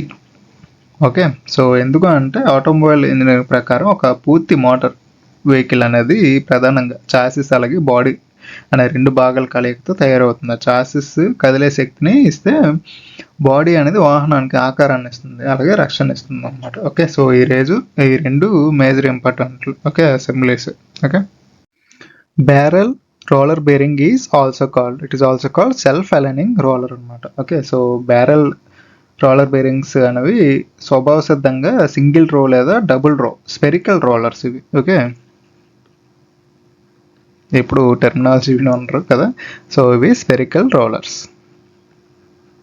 Okay, so ఈ single లేదా double row spherical roller రూపంలో ఉండి shaft deflection లేదా మిస్అలైన్మెంట్ను సర్దుబాటు చేసుకునే గుణాన్ని కలిగి ఉంటాయి అనమాట. అందువల్ల వీటిని సెల్ఫ్ అలైనింగ్ రోలర్ బేరింగ్ అని పిలుస్తాం అనమాట. So option A is right one. Next ball roller అన్నాడు. So barrel roller bearing roller barrel ఆకారంలో ఉంటాయి, కానీ బాల్స్ అంటే స్పెరికల్గా ఉంటాయి కదా, సో గోళల్లాగా ఉండవు అనమాట, కాబట్టి ఇది wrong. Okay, next pin type అన్నాడు. ఇది బేరింగ్ యొక్క రిలేటెడ్ టర్మ్ కాదు. Okay, so option A it self is right one. Select the most appropriate classification for rolling contact bearings. So rolling contact బేరింగ్లో like ball bearings, roller bearings షాఫ్ట్కి మరియు హౌసింగ్కి మధ్య rolling elements ఉండడం వల్ల friction అనేది చాలా వరకు తగ్గిపోతుంది అనమాట. అందువల్ల మనకి మెకానికల్ ఇంజనీరింగ్ రిలేటెడ్గా చూస్తే రోలింగ్ కాంటాక్ట్ బేరింగ్లను సాధారణంగా యాంటీ ఫ్రిక్షన్ బేరింగ్స్ అని పిలుస్తాం అనమాట. So option A is the right one. Okay, which type of thread is used in ratchet power press and carpentry vises. So ratchet power press మరియు carpentry వైజెస్లో ఏ రకమైన thread అనేది use చేస్తారు అన్నమాట. So that is buttress thread. Okay, so option D అనమాట. So buttress thread యొక్క ప్రత్యేకత ఏంటి? ఇది కేవలం ఒకే దిశ నుండి వచ్చే అత్యధిక భారం అంటే axial thrust in one direction. Okay, so రాద్దాం. యాక్సియల్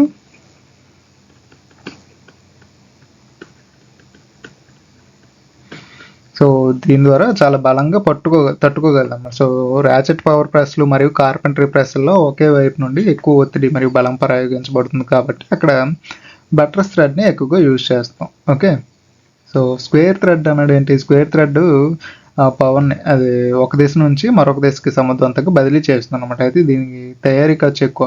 ఓకే, సో ఇది కార్పెంటరీ వైజ్లో ర్యాచెట్ ప్రెస్లో అత్యంత ప్రామాణికం కాదనమాట. ఓకే, సో నెక్స్ట్ ఎక్మీ థ్రెడ్ అనేది లీడ్ స్క్రూస్లో ఎక్కువ యూజ్ చేస్తాం. బిఎస్ఎఫ్ అంటే ఏంటి? ఫైన్ కదా ఎఫ్ అంటే. సో ఫ్యాజనెల్ మరియు బోల్ట్ నట్లో తయారీలో వాడే ఒక ప్రామాణికమైన వి థ్రెడ్ అనమాట. Okay, so the depth of BIS metric thread is. So ISO metric thread profile ప్రకారం థ్రెడ్ యొక్క డెప్త్ క్యాలిక్యులేట్ చేసేటప్పుడు ఏంటి?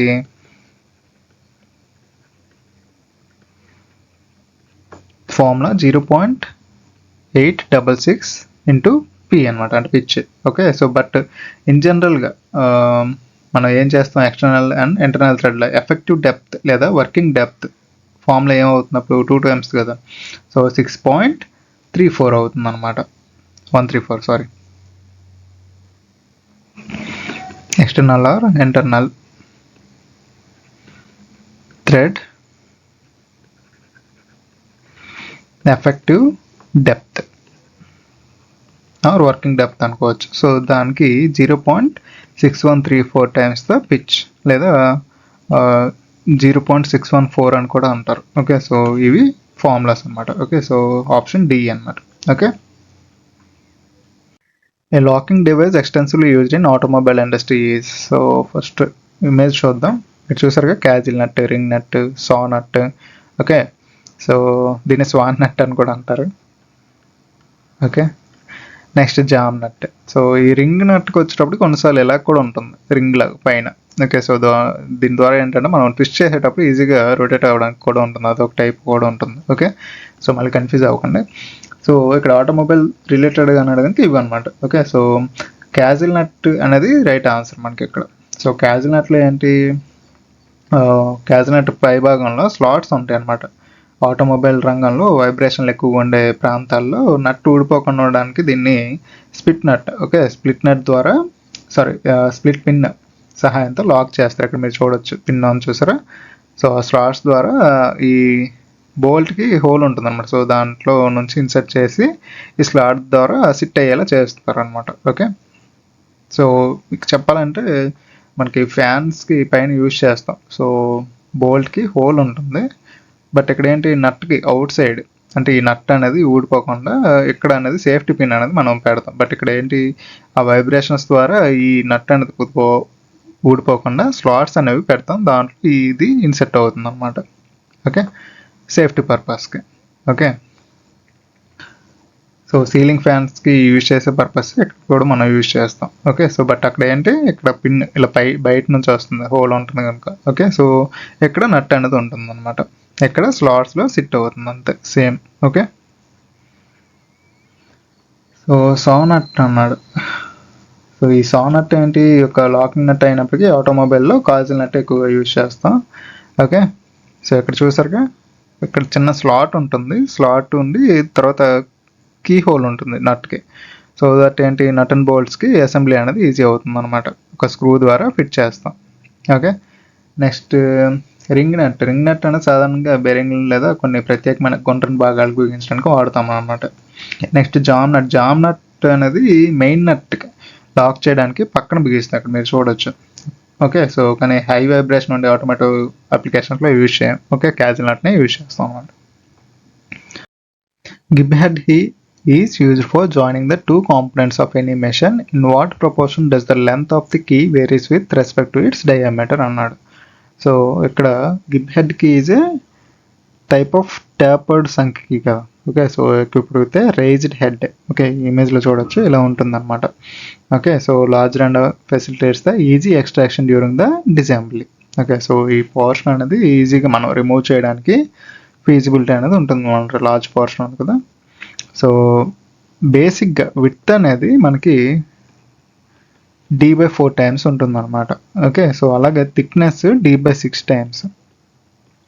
Okay, so at the thicker end. Okay, thicker end మాట్లాడుతాం. అలాగే length varies 1.5 times d to 3 times the d అనమాట. Okay, so option A related to the option A, ఈ రెండింటి మధ్యలో ఉంది కదా, ఈ రేంజ్లో 1.5 టైమ్స్ కూడా 1.5 times d to 3 times the d. Okay, diameter. Okay, so taper ఎంత, స్టాండర్డ్ ట్యాపర్ ఏంటి అంటే 1:100 అలాంగ్ ద టాప్ సర్ఫేస్ ఉంటుంది అనమాట. ఓకే, సో ఇవి గుర్తుంచుకోవాలి మీరు. Okay, so option A is right one. Okay, so length wise చూస్తే మనకి 1.5 times the d to 3d ఉంటుందన్నమాట. ఓకే, సో d అంటే diameter of the shaft.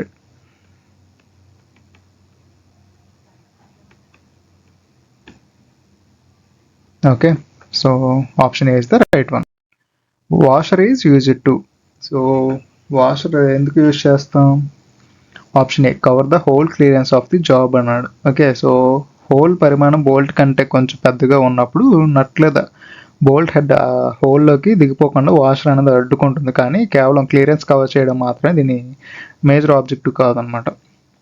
Improve tool capacity అన్నాడు. సో వాషర్కు టూల్ యొక్క పనితీరును లేదా సామర్థ్యాన్ని పెంచే ఎలాంటి సంబంధం లేదు. Okay, next protect the bolt against clamping force అన్నాడు. బోల్ట్ను రక్షించడం కంటే మనం బిగించే సమయంలో సర్ఫేస్ రక్షించడం మరియు బలాన్ని డిస్ట్రిబ్యూట్ చేయడం అనేది మేజర్ ఆబ్జెక్ట్ అనమాట. ఓకే, సో ఆప్షన్ డి ఏంటి, distribute forces over a large area అన్నాడు. Okay, so this is the right one.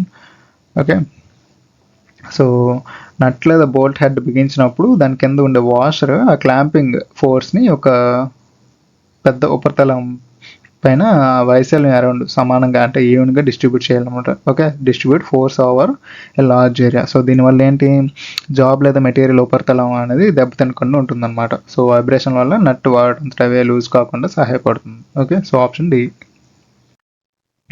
Which of the following is not a friction clutch అన్నాడు. సో ఫస్ట్ ఏంటి, centrifugal clutch. ఇది engine వేగం అంటే RPM పెరిగినప్పుడు centrifugal ఫోర్స్ని ద్వారా మనం ఫ్రిక్షన్ ఉపయోగించి ఆటోమేటిక్గా ఎంగేజ్ అయ్యే ఒక రకమైన ఫ్రిక్షన్ క్లచ్ ఇది. కోన్ క్లచ్ అన్నాడు. ఈ కోన్ ఆకారంలో ఉండే ఫ్రిక్షన్ సర్ఫేస్ ఉపయోగించి టార్క్ను బదిలీ చేసే ఒక క్లాసికల్ ఫ్రిక్షన్ క్లచ్ ఇది. Next fluid clutch. Fluid clutch లేదా హైడ్రాలిక్ కప్లింగ్లో మనకి మెకానికల్ ఫ్రిక్షన్ ప్లేట్స్ ఏవి మనకి ఉండవు అనమాట.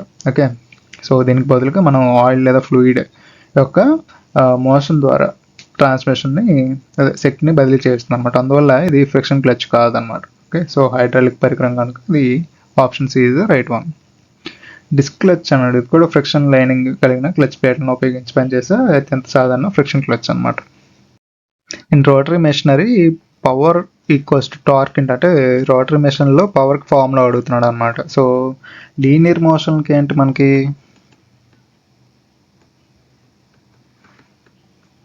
Power equals to force into velocity కదా. ఓకే, సో ఇది పవర్కి ఫార్ములా. ఓకే, సో అదే రోటరీ మోషన్లో ఓకే చూస్తే మనకి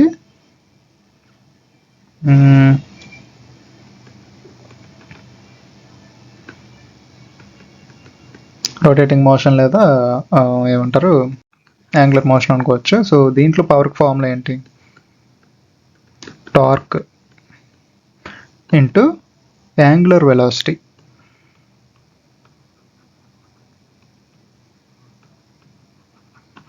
ఓకే, సో ఇక్కడ ఇన్ జనరల్గా only power equals to torque into dash అని ఇచ్చినా మీరు ఏం చేయాలి, అది రోటరీ మోషన్కి రిలేటెడే కదా. సో యాంగులర్ వెలాసిటీ అని గుర్తుంచుకోవాలన్నమాట. Okay, so power equals to T into omega అనమాట. సో ఇక్కడ ఒమేగా అని ఇచ్చేదే ఇవ్వలేదు. ఓకే, సో ఆర్పిఎంకి రిలేటెడ్ కదా, సో ఆర్పిఎం ఆప్షన్ బి అనమాట. Okay, so revolution per minute లేదా రేడియన్ రూపంలో ఉంటుంది కాబట్టి టార్క్ మరియు ఆర్పిఎంల లబ్ధమే మనకి ఇక్కడ పవర్ అనమాట. Okay, shaft fitted on the gear by saddle key. Okay, so saddle key అని మెన్షన్ చేశాడు ఇక్కడ. So that is power transmission between the gear and shaft. Okay, so option D అనమాట. ఓకే, సో ఫస్ట్ మనకి shaft పై gear key సహాయంతో fit చేయడానికి ప్రధాన ఉద్దేశం ఏంటి అంటే షాఫ్ట్ తిరిగేటప్పుడు ఆ రొటేషనల్ పవర్ని గేర్కి ఎలాంటి స్లిప్పేజ్ లేకుండా విజయవంతంగా ట్రాన్స్మిట్ చేయడం కోసం. Okay, so power transmission between the gear and shaft is done. Okay, so saddle key అనేది షాఫ్ట్ ఉపరితలానికి ఎలాంటి కీవే కట్ చేయకుండా ఫ్రిక్షన్ ద్వారా శక్తిని బదిలీ చేసే ఒక రకమైన కీ అనమాట. Okay, so option D is the right one. Okay, option ఏమి ఇచ్చాడు, permits the axial movement of gear on the shaft అన్నాడు. సో కొన్ని ప్రత్యేకమైన కీస్ షాఫ్ట్ పైన అంటే ఫెదర్ కీస్ ఉంటాయి కదా, అవి షాఫ్ట్ పైన యాక్సియల్గా ముందుకి వెనక్కి కదలడానికి అనుమతిస్తాయి అనమాట. అయితే సాధారణంగా శాడిల్ కీస్ అనేవి ఫ్రిక్షన్ లేదా పవర్ ట్రాన్స్మిషన్ కోసం వాడతాం. ఓకే, సో ఇది wrong. Next permanent joint is between A gear and shaft అన్నాడు. సో గేర్ అండ్ షాఫ్ట్ మధ్య శాశ్వతంగా కీస్ ఉండవు అన్నాడు. కీ అనేది ఒక టెంపరీ జాయింట్ కదా, సో దీన్ని ఎప్పుడైనా డిస్మాంటిల్ చేయొచ్చు మనం. సో ఇది wrong. Meshing thread is used between hub and shaft అన్నాడు. ఓకే, సో కీవే కనెక్షన్లో థ్రెడ్లు ఉపయోగించబడవు అనమాట. ఓకే, సో స్క్రూస్ అనేవి ఉండవు. So option D is the right one. Grinding wheel is good condition makes the sound ఏంటి అని అడుగుతున్నాడు. సో ఫ్లాట్ సౌండ్ అంటే వీల్ పగిలిపోయినప్పుడు లేదా లోపల క్రాక్స్ ఉన్నప్పుడు ఫ్లాట్ లేదా డల్ సౌండ్ అనేది వస్తుంది అనమాట. ఇది గుడ్ వీల్ ప్రాపర్టీ కాదు, సో గుడ్ కండిషన్ కాదన్నమాట. సో డల్ సౌండ్ అన్నాడు. సో గ్రైండింగ్ వీల్లో క్రాక్స్ ఏర్పడినప్పుడు స్విచ్తో మెల్లగా కొట్టినప్పుడు స్పష్టమైన శబ్దం రాకుండా డల్గా వస్తుంది అనమాట. సో ఇది వీల్ పాడైపోయిందని రిప్రజెంట్ చేస్తుంది అనమాట. ఓకే, సో రింగింగ్ సౌండ్ అన్నాడు. సో ఒక జస్ట్ గంటల అంటే స్పష్టమైన మోత అనేది వినబడుతుంది అనమాట. గ్రైండింగ్ వీల్ను పరీక్షించడానికి రింగ్ టెస్ట్ చేస్తాం మనం.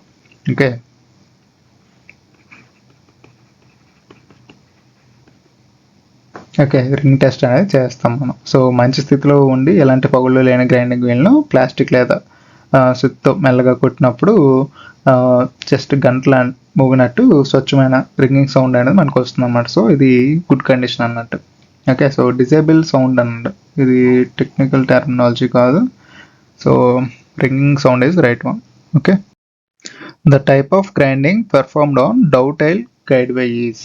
సో ఆప్షన్ ఏంటి, ప్లేన్ సర్ఫేస్ గ్రైండింగ్ అనేది ఇది కేవలం చదునైన మరియు సమాంతరంగా ఉండే ఉపరితల ఫ్లాట్ సర్ఫేస్ గ్రైండ్ చేయడానికి ఉపయోగపడుతుంది అనమాట. సో డౌటైల్ గైడ్వేలు యాంగులర్గా ఉంటాయి కాబట్టి ఇది సరిపోదు.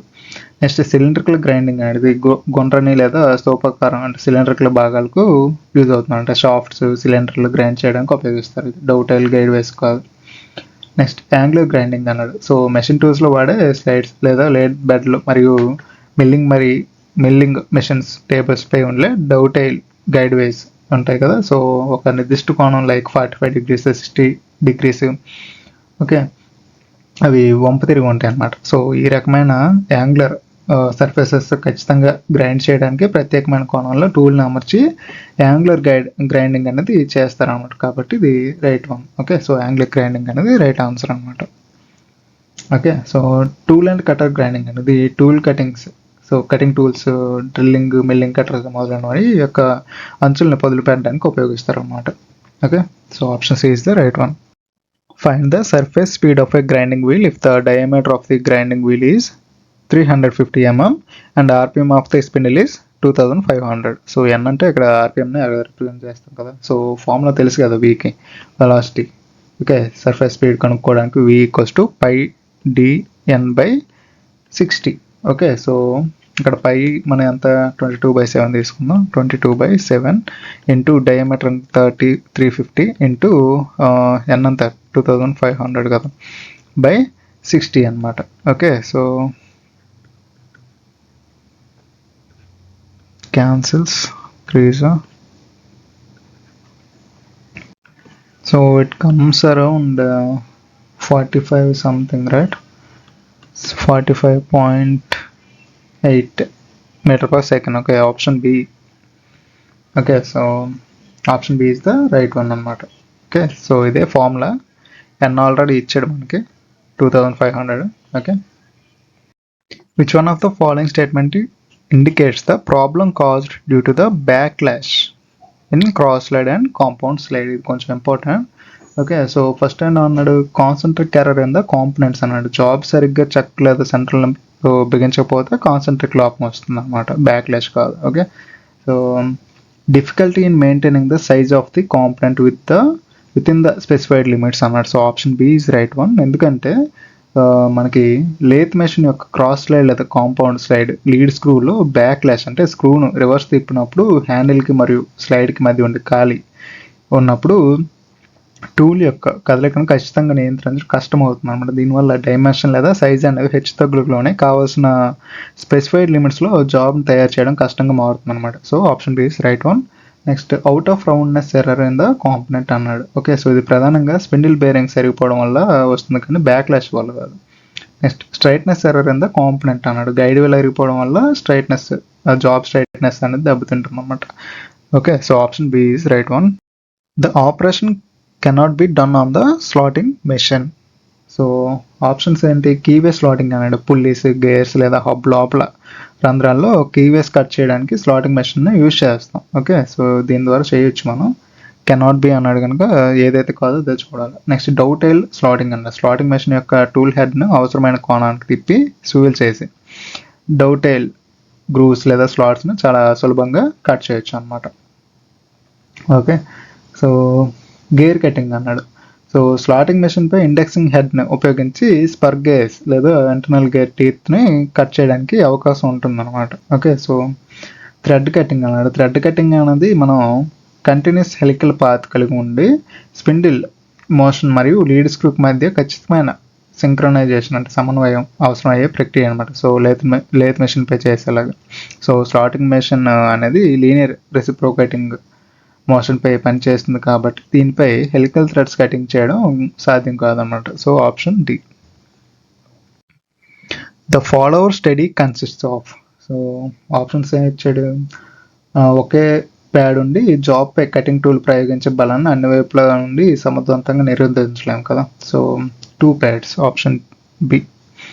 ఓకే, సో లేత్ మెషిన్లో ఫాలోవర్ స్టడీ రెస్ట్ అనేది క్యారేజ్కి బిగించబడి ఈ టూల్ని అనుసరించి కదులుతుంది అనమాట. ఇది పొడవాటి సన్నని జాబులను మెషరింగ్ చేసేటప్పుడు టూల్ ప్రెజర్ వల్ల జాబ్ డిఫ్లెక్ట్ అవ్వకుండా నివారించడానికి సాధారణంగా 2 ప్యాడ్స్ అనేవి కలిగి ఉంటుంది అనమాట. ఇందులో ఒక ప్యాడ్ టూల్కి ఎదురుగా అంటే వస్తువుకి వెనుక వైపు మరియు మరొకటి ప్యాడ్ పై భాగంలో ఉండి సపోర్ట్ ఇస్తాయి అనమాట. కాబట్టి ఆప్షన్ బి అనేది రైట్ అనమాట. ఓకే, సో 2 ప్యాడ్స్ అనేవి ఉంటాయి.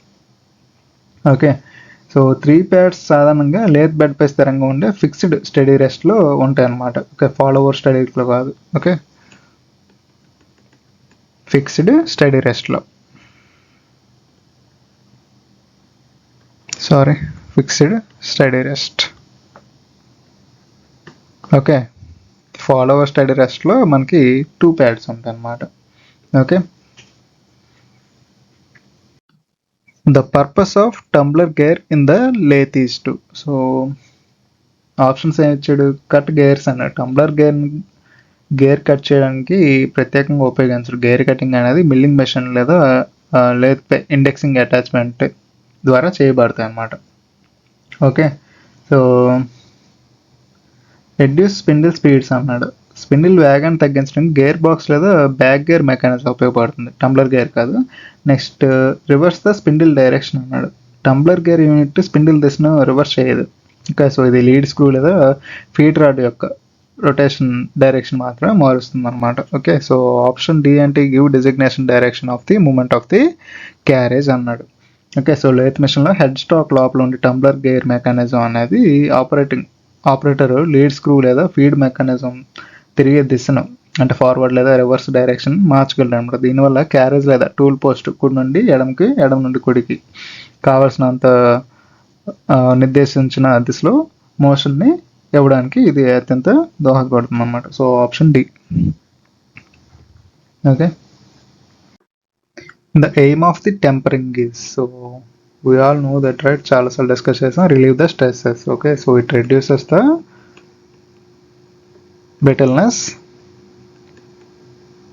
brittleness and internal stresses. Okay,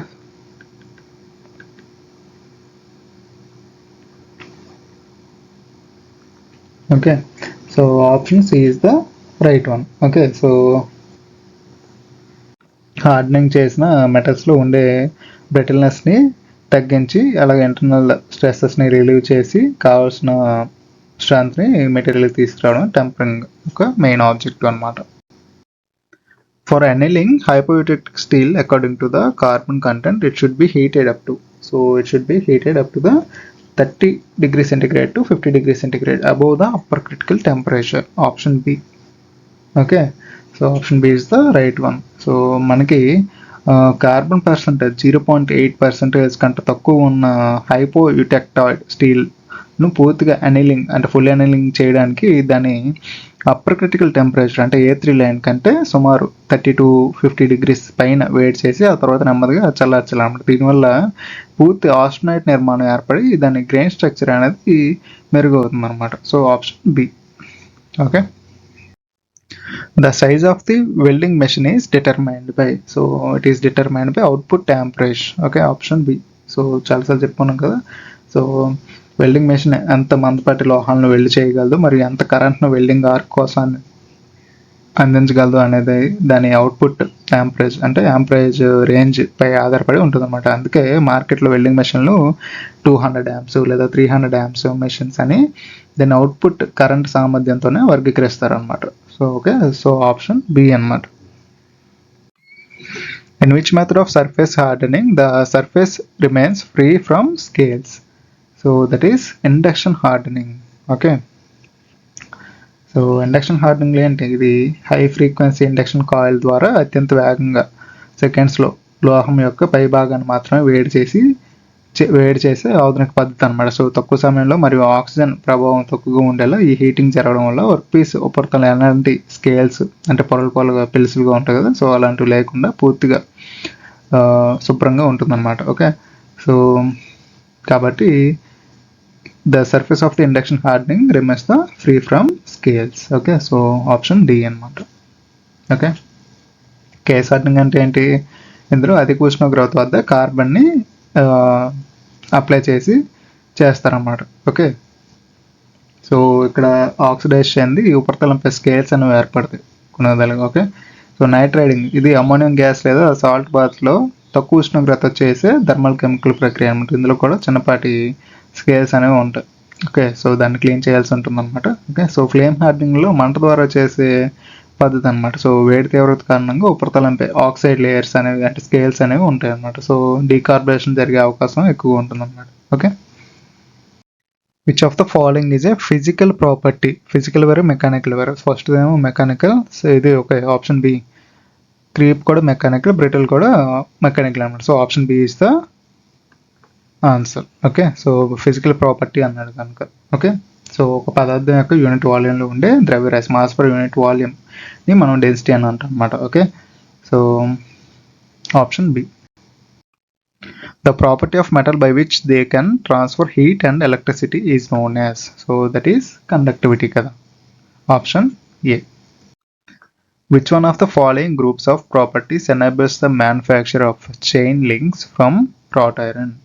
So మనకి ఆప్షన్స్ ఏమి ఇచ్చాడు, డక్టిలిటీ, మ్యాలబిలిటీ అండ్ హార్డ్నెస్ అన్నాడు. హార్డ్నెస్ అనేది లోహాన్ని గీత పడకుండా లేదా అరిగిపోకుండా కాపాడుతుంది, కానీ చైన్ లింక్లను బెండ్ చేయడానికి మరియు సాగదీయడానికి కావాల్సిన ప్రాథమిక గుణం ఏంటి, టఫ్నెస్ కదా. ఓకే, సో ఇది రాంగ్. టఫ్నెస్ మెన్షన్ చేశాడు ఎక్కడైనా? ఓకే, రిమైనింగ్ ఆప్షన్స్లో మెన్షన్ చేశాడు. నెక్స్ట్ ఆప్షన్ బి చూస్తే హార్డ్నెస్ అన్నాడు. ఇందులో హార్డ్నెస్ ఉండడం వల్ల చైన్ లింకులు త్వరగా అరిగిపోకుండా ఉంటుంది, కానీ చైన్ లింకులు సులభంగా సుత్తితో కొట్టి ఆకారంలో మార్చడానికి ఫోర్జింగ్ అంటే మెషినబిలిటీ అనేది చాలా ముఖ్యం కదా. So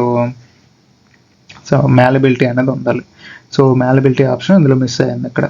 okay, so next malleability, ductility and toughness. So option C అన్ని related to the chain related. Okay, malleability అనేది ఉంది కదా.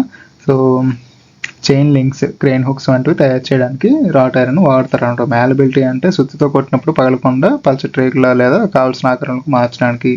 అలాగే డక్టిలిటీ అంటే తీగల సాగదీయడానికి, అంటే బలాన్ని తట్టుకునే, స్ట్రెంత్ని తట్టుకునే సాగే గుణం కలిగి ఉండాలన్నమాట. అలాగే టఫ్నెస్, చైన్లపై పడే షాక్ లోడ్స్, ఇంపాక్ట్ లోడ్స్ తట్టుకొని పగిలిపోకుండా ఉండే శక్తి అనమాట. ఓకే, సో ఈ 3 గుణాలు కలిసి ఉండడం వల్ల రాట్ ఐరన్ బలమైన చైన్ లింక్ని తయారు చేయడానికి ఉపయోగపడుతుంది అనమాట. Okay, next grey caster and compressive strength is. So 6250 option D అనమాట. ఇలాంటివి వస్తే ఆన్సర్ చేయడం కష్టం, సో బెటర్ స్కిప్ చేస్తే మీకు నెగిటివ్స్ రాకుండా ఉంటాయి. Okay, so 6250 kg/cm² is the right answer. Okay, how much quantity of carbon is present in cold chisels? So that is option A. Okay, so 0.75% to 1% అనమాట. Okay, so cold చీజల్స్ మరియు పంచులను అధిక నాణ్యత గల high carbon steels లేదా tool స్టీల్తో తయారు చేస్తారన్నమాట. వీటిలో carbon శాతం 0.75 నుండి 1% వరకు ఉంటుంది. సో ఈ పరిధిలో కార్బన్ ఉండడం వల్ల చిజిల్ యొక్క కటింగ్ ఎడ్జ్ హార్డ్ మరియు పదునుగా ఉండడానికి దోహదపడుతుంది అనమాట. So option A. The punches and drifts used in forging are made of which metal? So that is mild steel అండి. మైల్డ్ స్టీల్ తక్కువ కార్బన్ కలిగి ఉంటుంది, అలాగే సులభంగా వంగుతుంది. సో ఫోర్జింగ్ సమయంలో వేడి ఉష్ణోగ్రతల వద్ద పంచులు మరియు డ్రిఫ్ట్లు తీవ్రమైన ప్రెజర్ని ఎదుర్కొంటాయి కాబట్టి మైల్డ్ స్టీల్ వాటికి సరిపోదు అనమాట. Next forge steel. సో ఇది ఫోర్జింగ్ ప్రక్రియ ద్వారా ఆకారాన్ని మార్చబడి సాధారణ ఉక్కు వర్గానికి చెందింది, కానీ ప్రత్యేకంగా పంచులు మరియు డ్రిఫ్ట్ల తయారీకి వాడే ఖచ్చితమైన స్టీల్ గ్రేడ్ కాదు ఇది. నెక్స్ట్ క్యాస్ట్ స్టీల్ అన్నమాట. క్యాస్ట్ స్టీల్ అనేది అచ్చుల్లో పోసి తయారు చేసేది, అంటే మనకి కాస్టింగ్. ఓకే, సో కాస్టింగ్ ద్వారా చేసేది. పంచులు మరియు డ్రిఫ్ట్లను అధిక ఇంపాక్ట్ లోడ్స్ మరియు వేడిని తట్టుకునే శక్తి కావాలనుక క్యాస్ట్ స్టీల్ అనేది కంటే టూల్ స్టీల్ ఎక్కువగా ఉంటాయి అన్నమాట. ఓకే, నెక్స్ట్ 0.8% కార్బన్ స్టీల్ అన్నాడు. సో డ్రిఫ్ట్లు మరియు చిజిల్స్ వంటి హాట్ లేదా కోల్డ్ వర్కింగ్ టూల్స్లో తయారు చేయడానికి 0.8% కార్బన్ స్టీల్ అంటే హై కార్బన్ స్టీల్ అత్యంత అనుకూలమైంది అనమాట. సో ఈ శాతంలో కార్బన్ ఉండడం వల్ల టూల్స్కు అత్యంత హార్డ్నెస్ అనేది ఉంటుంది, టఫ్నెస్ మరియు వేడిని తట్టుకునే గుణం అనేది లభిస్తుంది అనమాట. So option D. Okay, identify the part marked in the X. Okay, so ఇక్కడ మనకి సి క్లాంప్ చూపించడం, అందులో ఎక్స్ పార్ట్ ఏంటి అని అడుగుతున్నాడు అనమాట. ఫస్ట్ అంటే హ్యాండిల్, ఇది స్క్రూని తిప్పడానికి ఉపయోగించే చివర ఉన్న లేవర్ భాగం అనమాట ఇది. ఓకే, అది handle. Okay, screw rod or spindle అన్నమాట. So option B. Okay, so ఇది థ్రెడ్ ఉన్న పొడవాటి షాఫ్ట్ అనమాట. దీన్ని తిప్పడం ద్వారా క్లాంప్ చేసే కదలిక భాగం అనేది కదులుతుంది అనమాట. సో రాడ్ యొక్క పొడవు భాగాన్ని స్పష్టంగా ఇక్కడ రిప్రజెంట్ చేస్తుంది. So option B. Okay, fixed pad అన్నాడు. సో ఫిక్స్డ్ ప్యాడ్ అంటే ఇది క్లాంప్ యొక్క ఫ్రేమ్కి అనుసంధానించబడిన స్థిరమైన భాగం అనమాట ఇది. ఓకే, సో క్లాంప్ ఫ్రేమ్ ఇది కదిలే ప్యాడ్కి ఎదురుగా ఉంటుంది. సో దీనికి ఎదురుగా ఉంటుంది అనమాట. ఓకే, సో దీన్ని కొన్నిసార్లు యాన్యువల్ అని కూడా అంటాం. యాన్యువల్ అనే మేజర్గా మనం చాలాసార్లు అంటాం కదా. సో ఇది annual. Okay, so frame or body C షేప్లో ఉంది కదా. సో దీన్ని ఫ్రేమ్ లేదా బాడీ అంటాం. ఇది handle.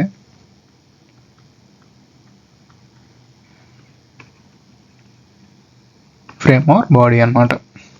Okay, so that's all for the practice set. Okay, prepare well. Thank you.